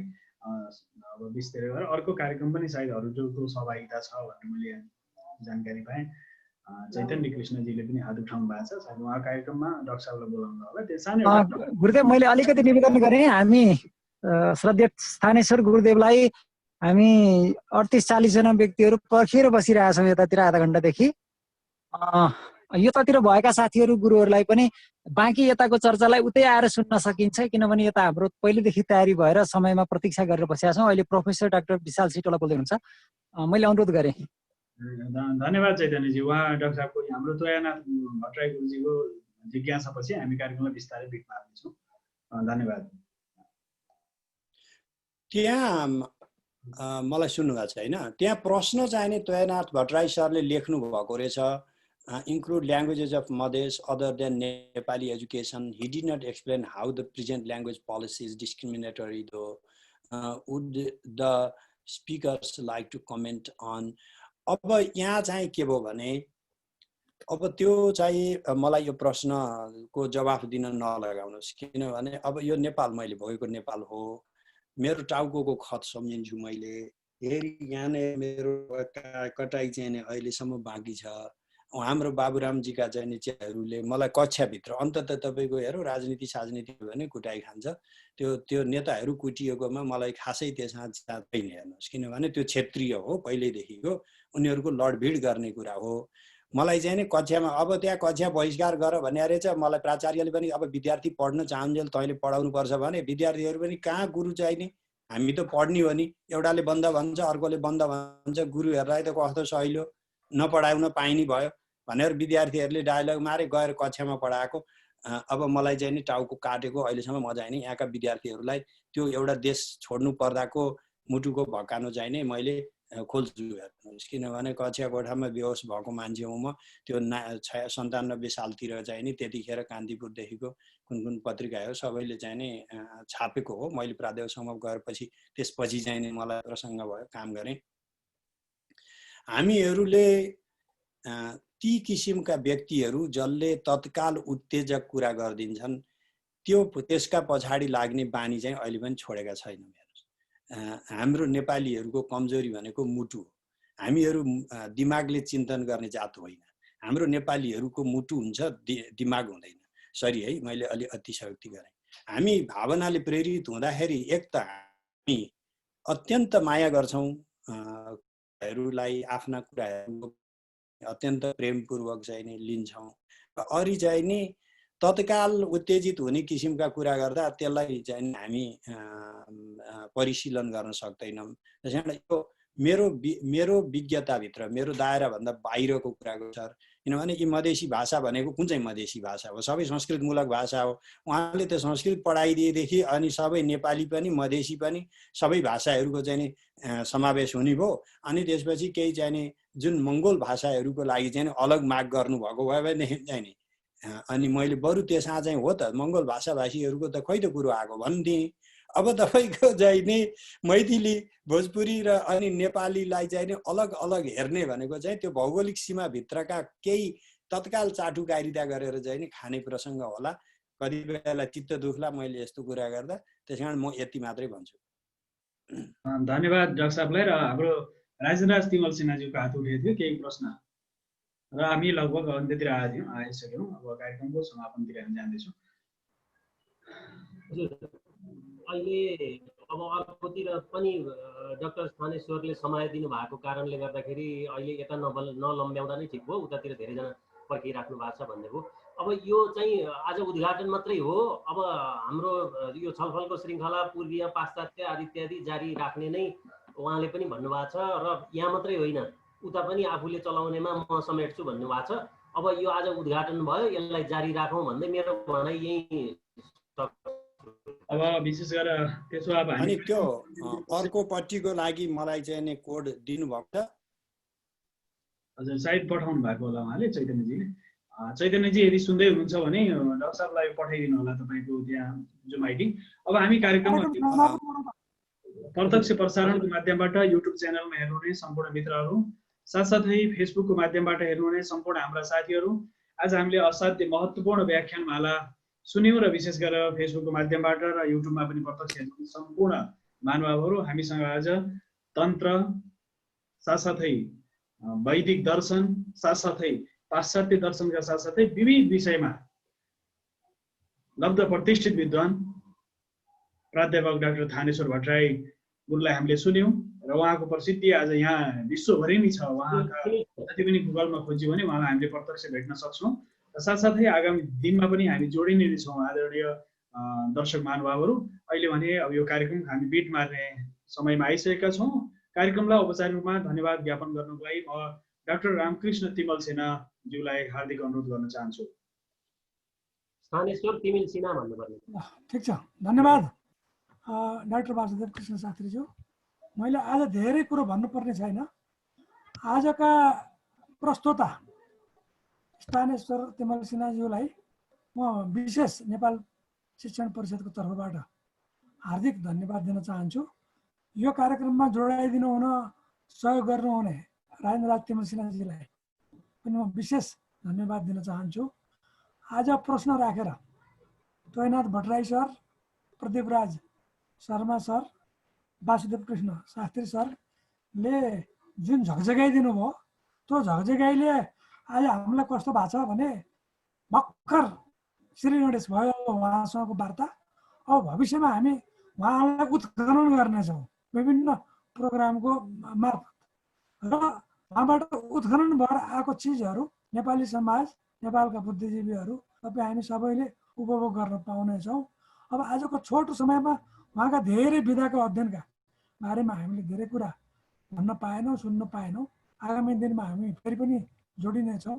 यहाँले इन्टरनेसनल फोरममा यस्तै प्रोग्राम गर्नुभयो भने त्यो लिङ्क पठाइदिनु हुनेछ र त्यो लिङ्कमा हामी जोइन गर्नेछौँ भन्ने समेत विश्वास व्यक्त गर्दै हामीले पनि यहाँलाई निम्ता गर्नेछौँ। हाम्रो कुनै प्रोग्रामहरू भएमा अरू विशिष्ट विद्वानहरूको प्रोग्राममा समेत हजुरलाई सहभागी गराउने वास्ता गर्दै आजको प्रोग्रामका सहभागी यो धन्यवादको जुन मेरो भूमिका हो यही अन्त गर्दछु।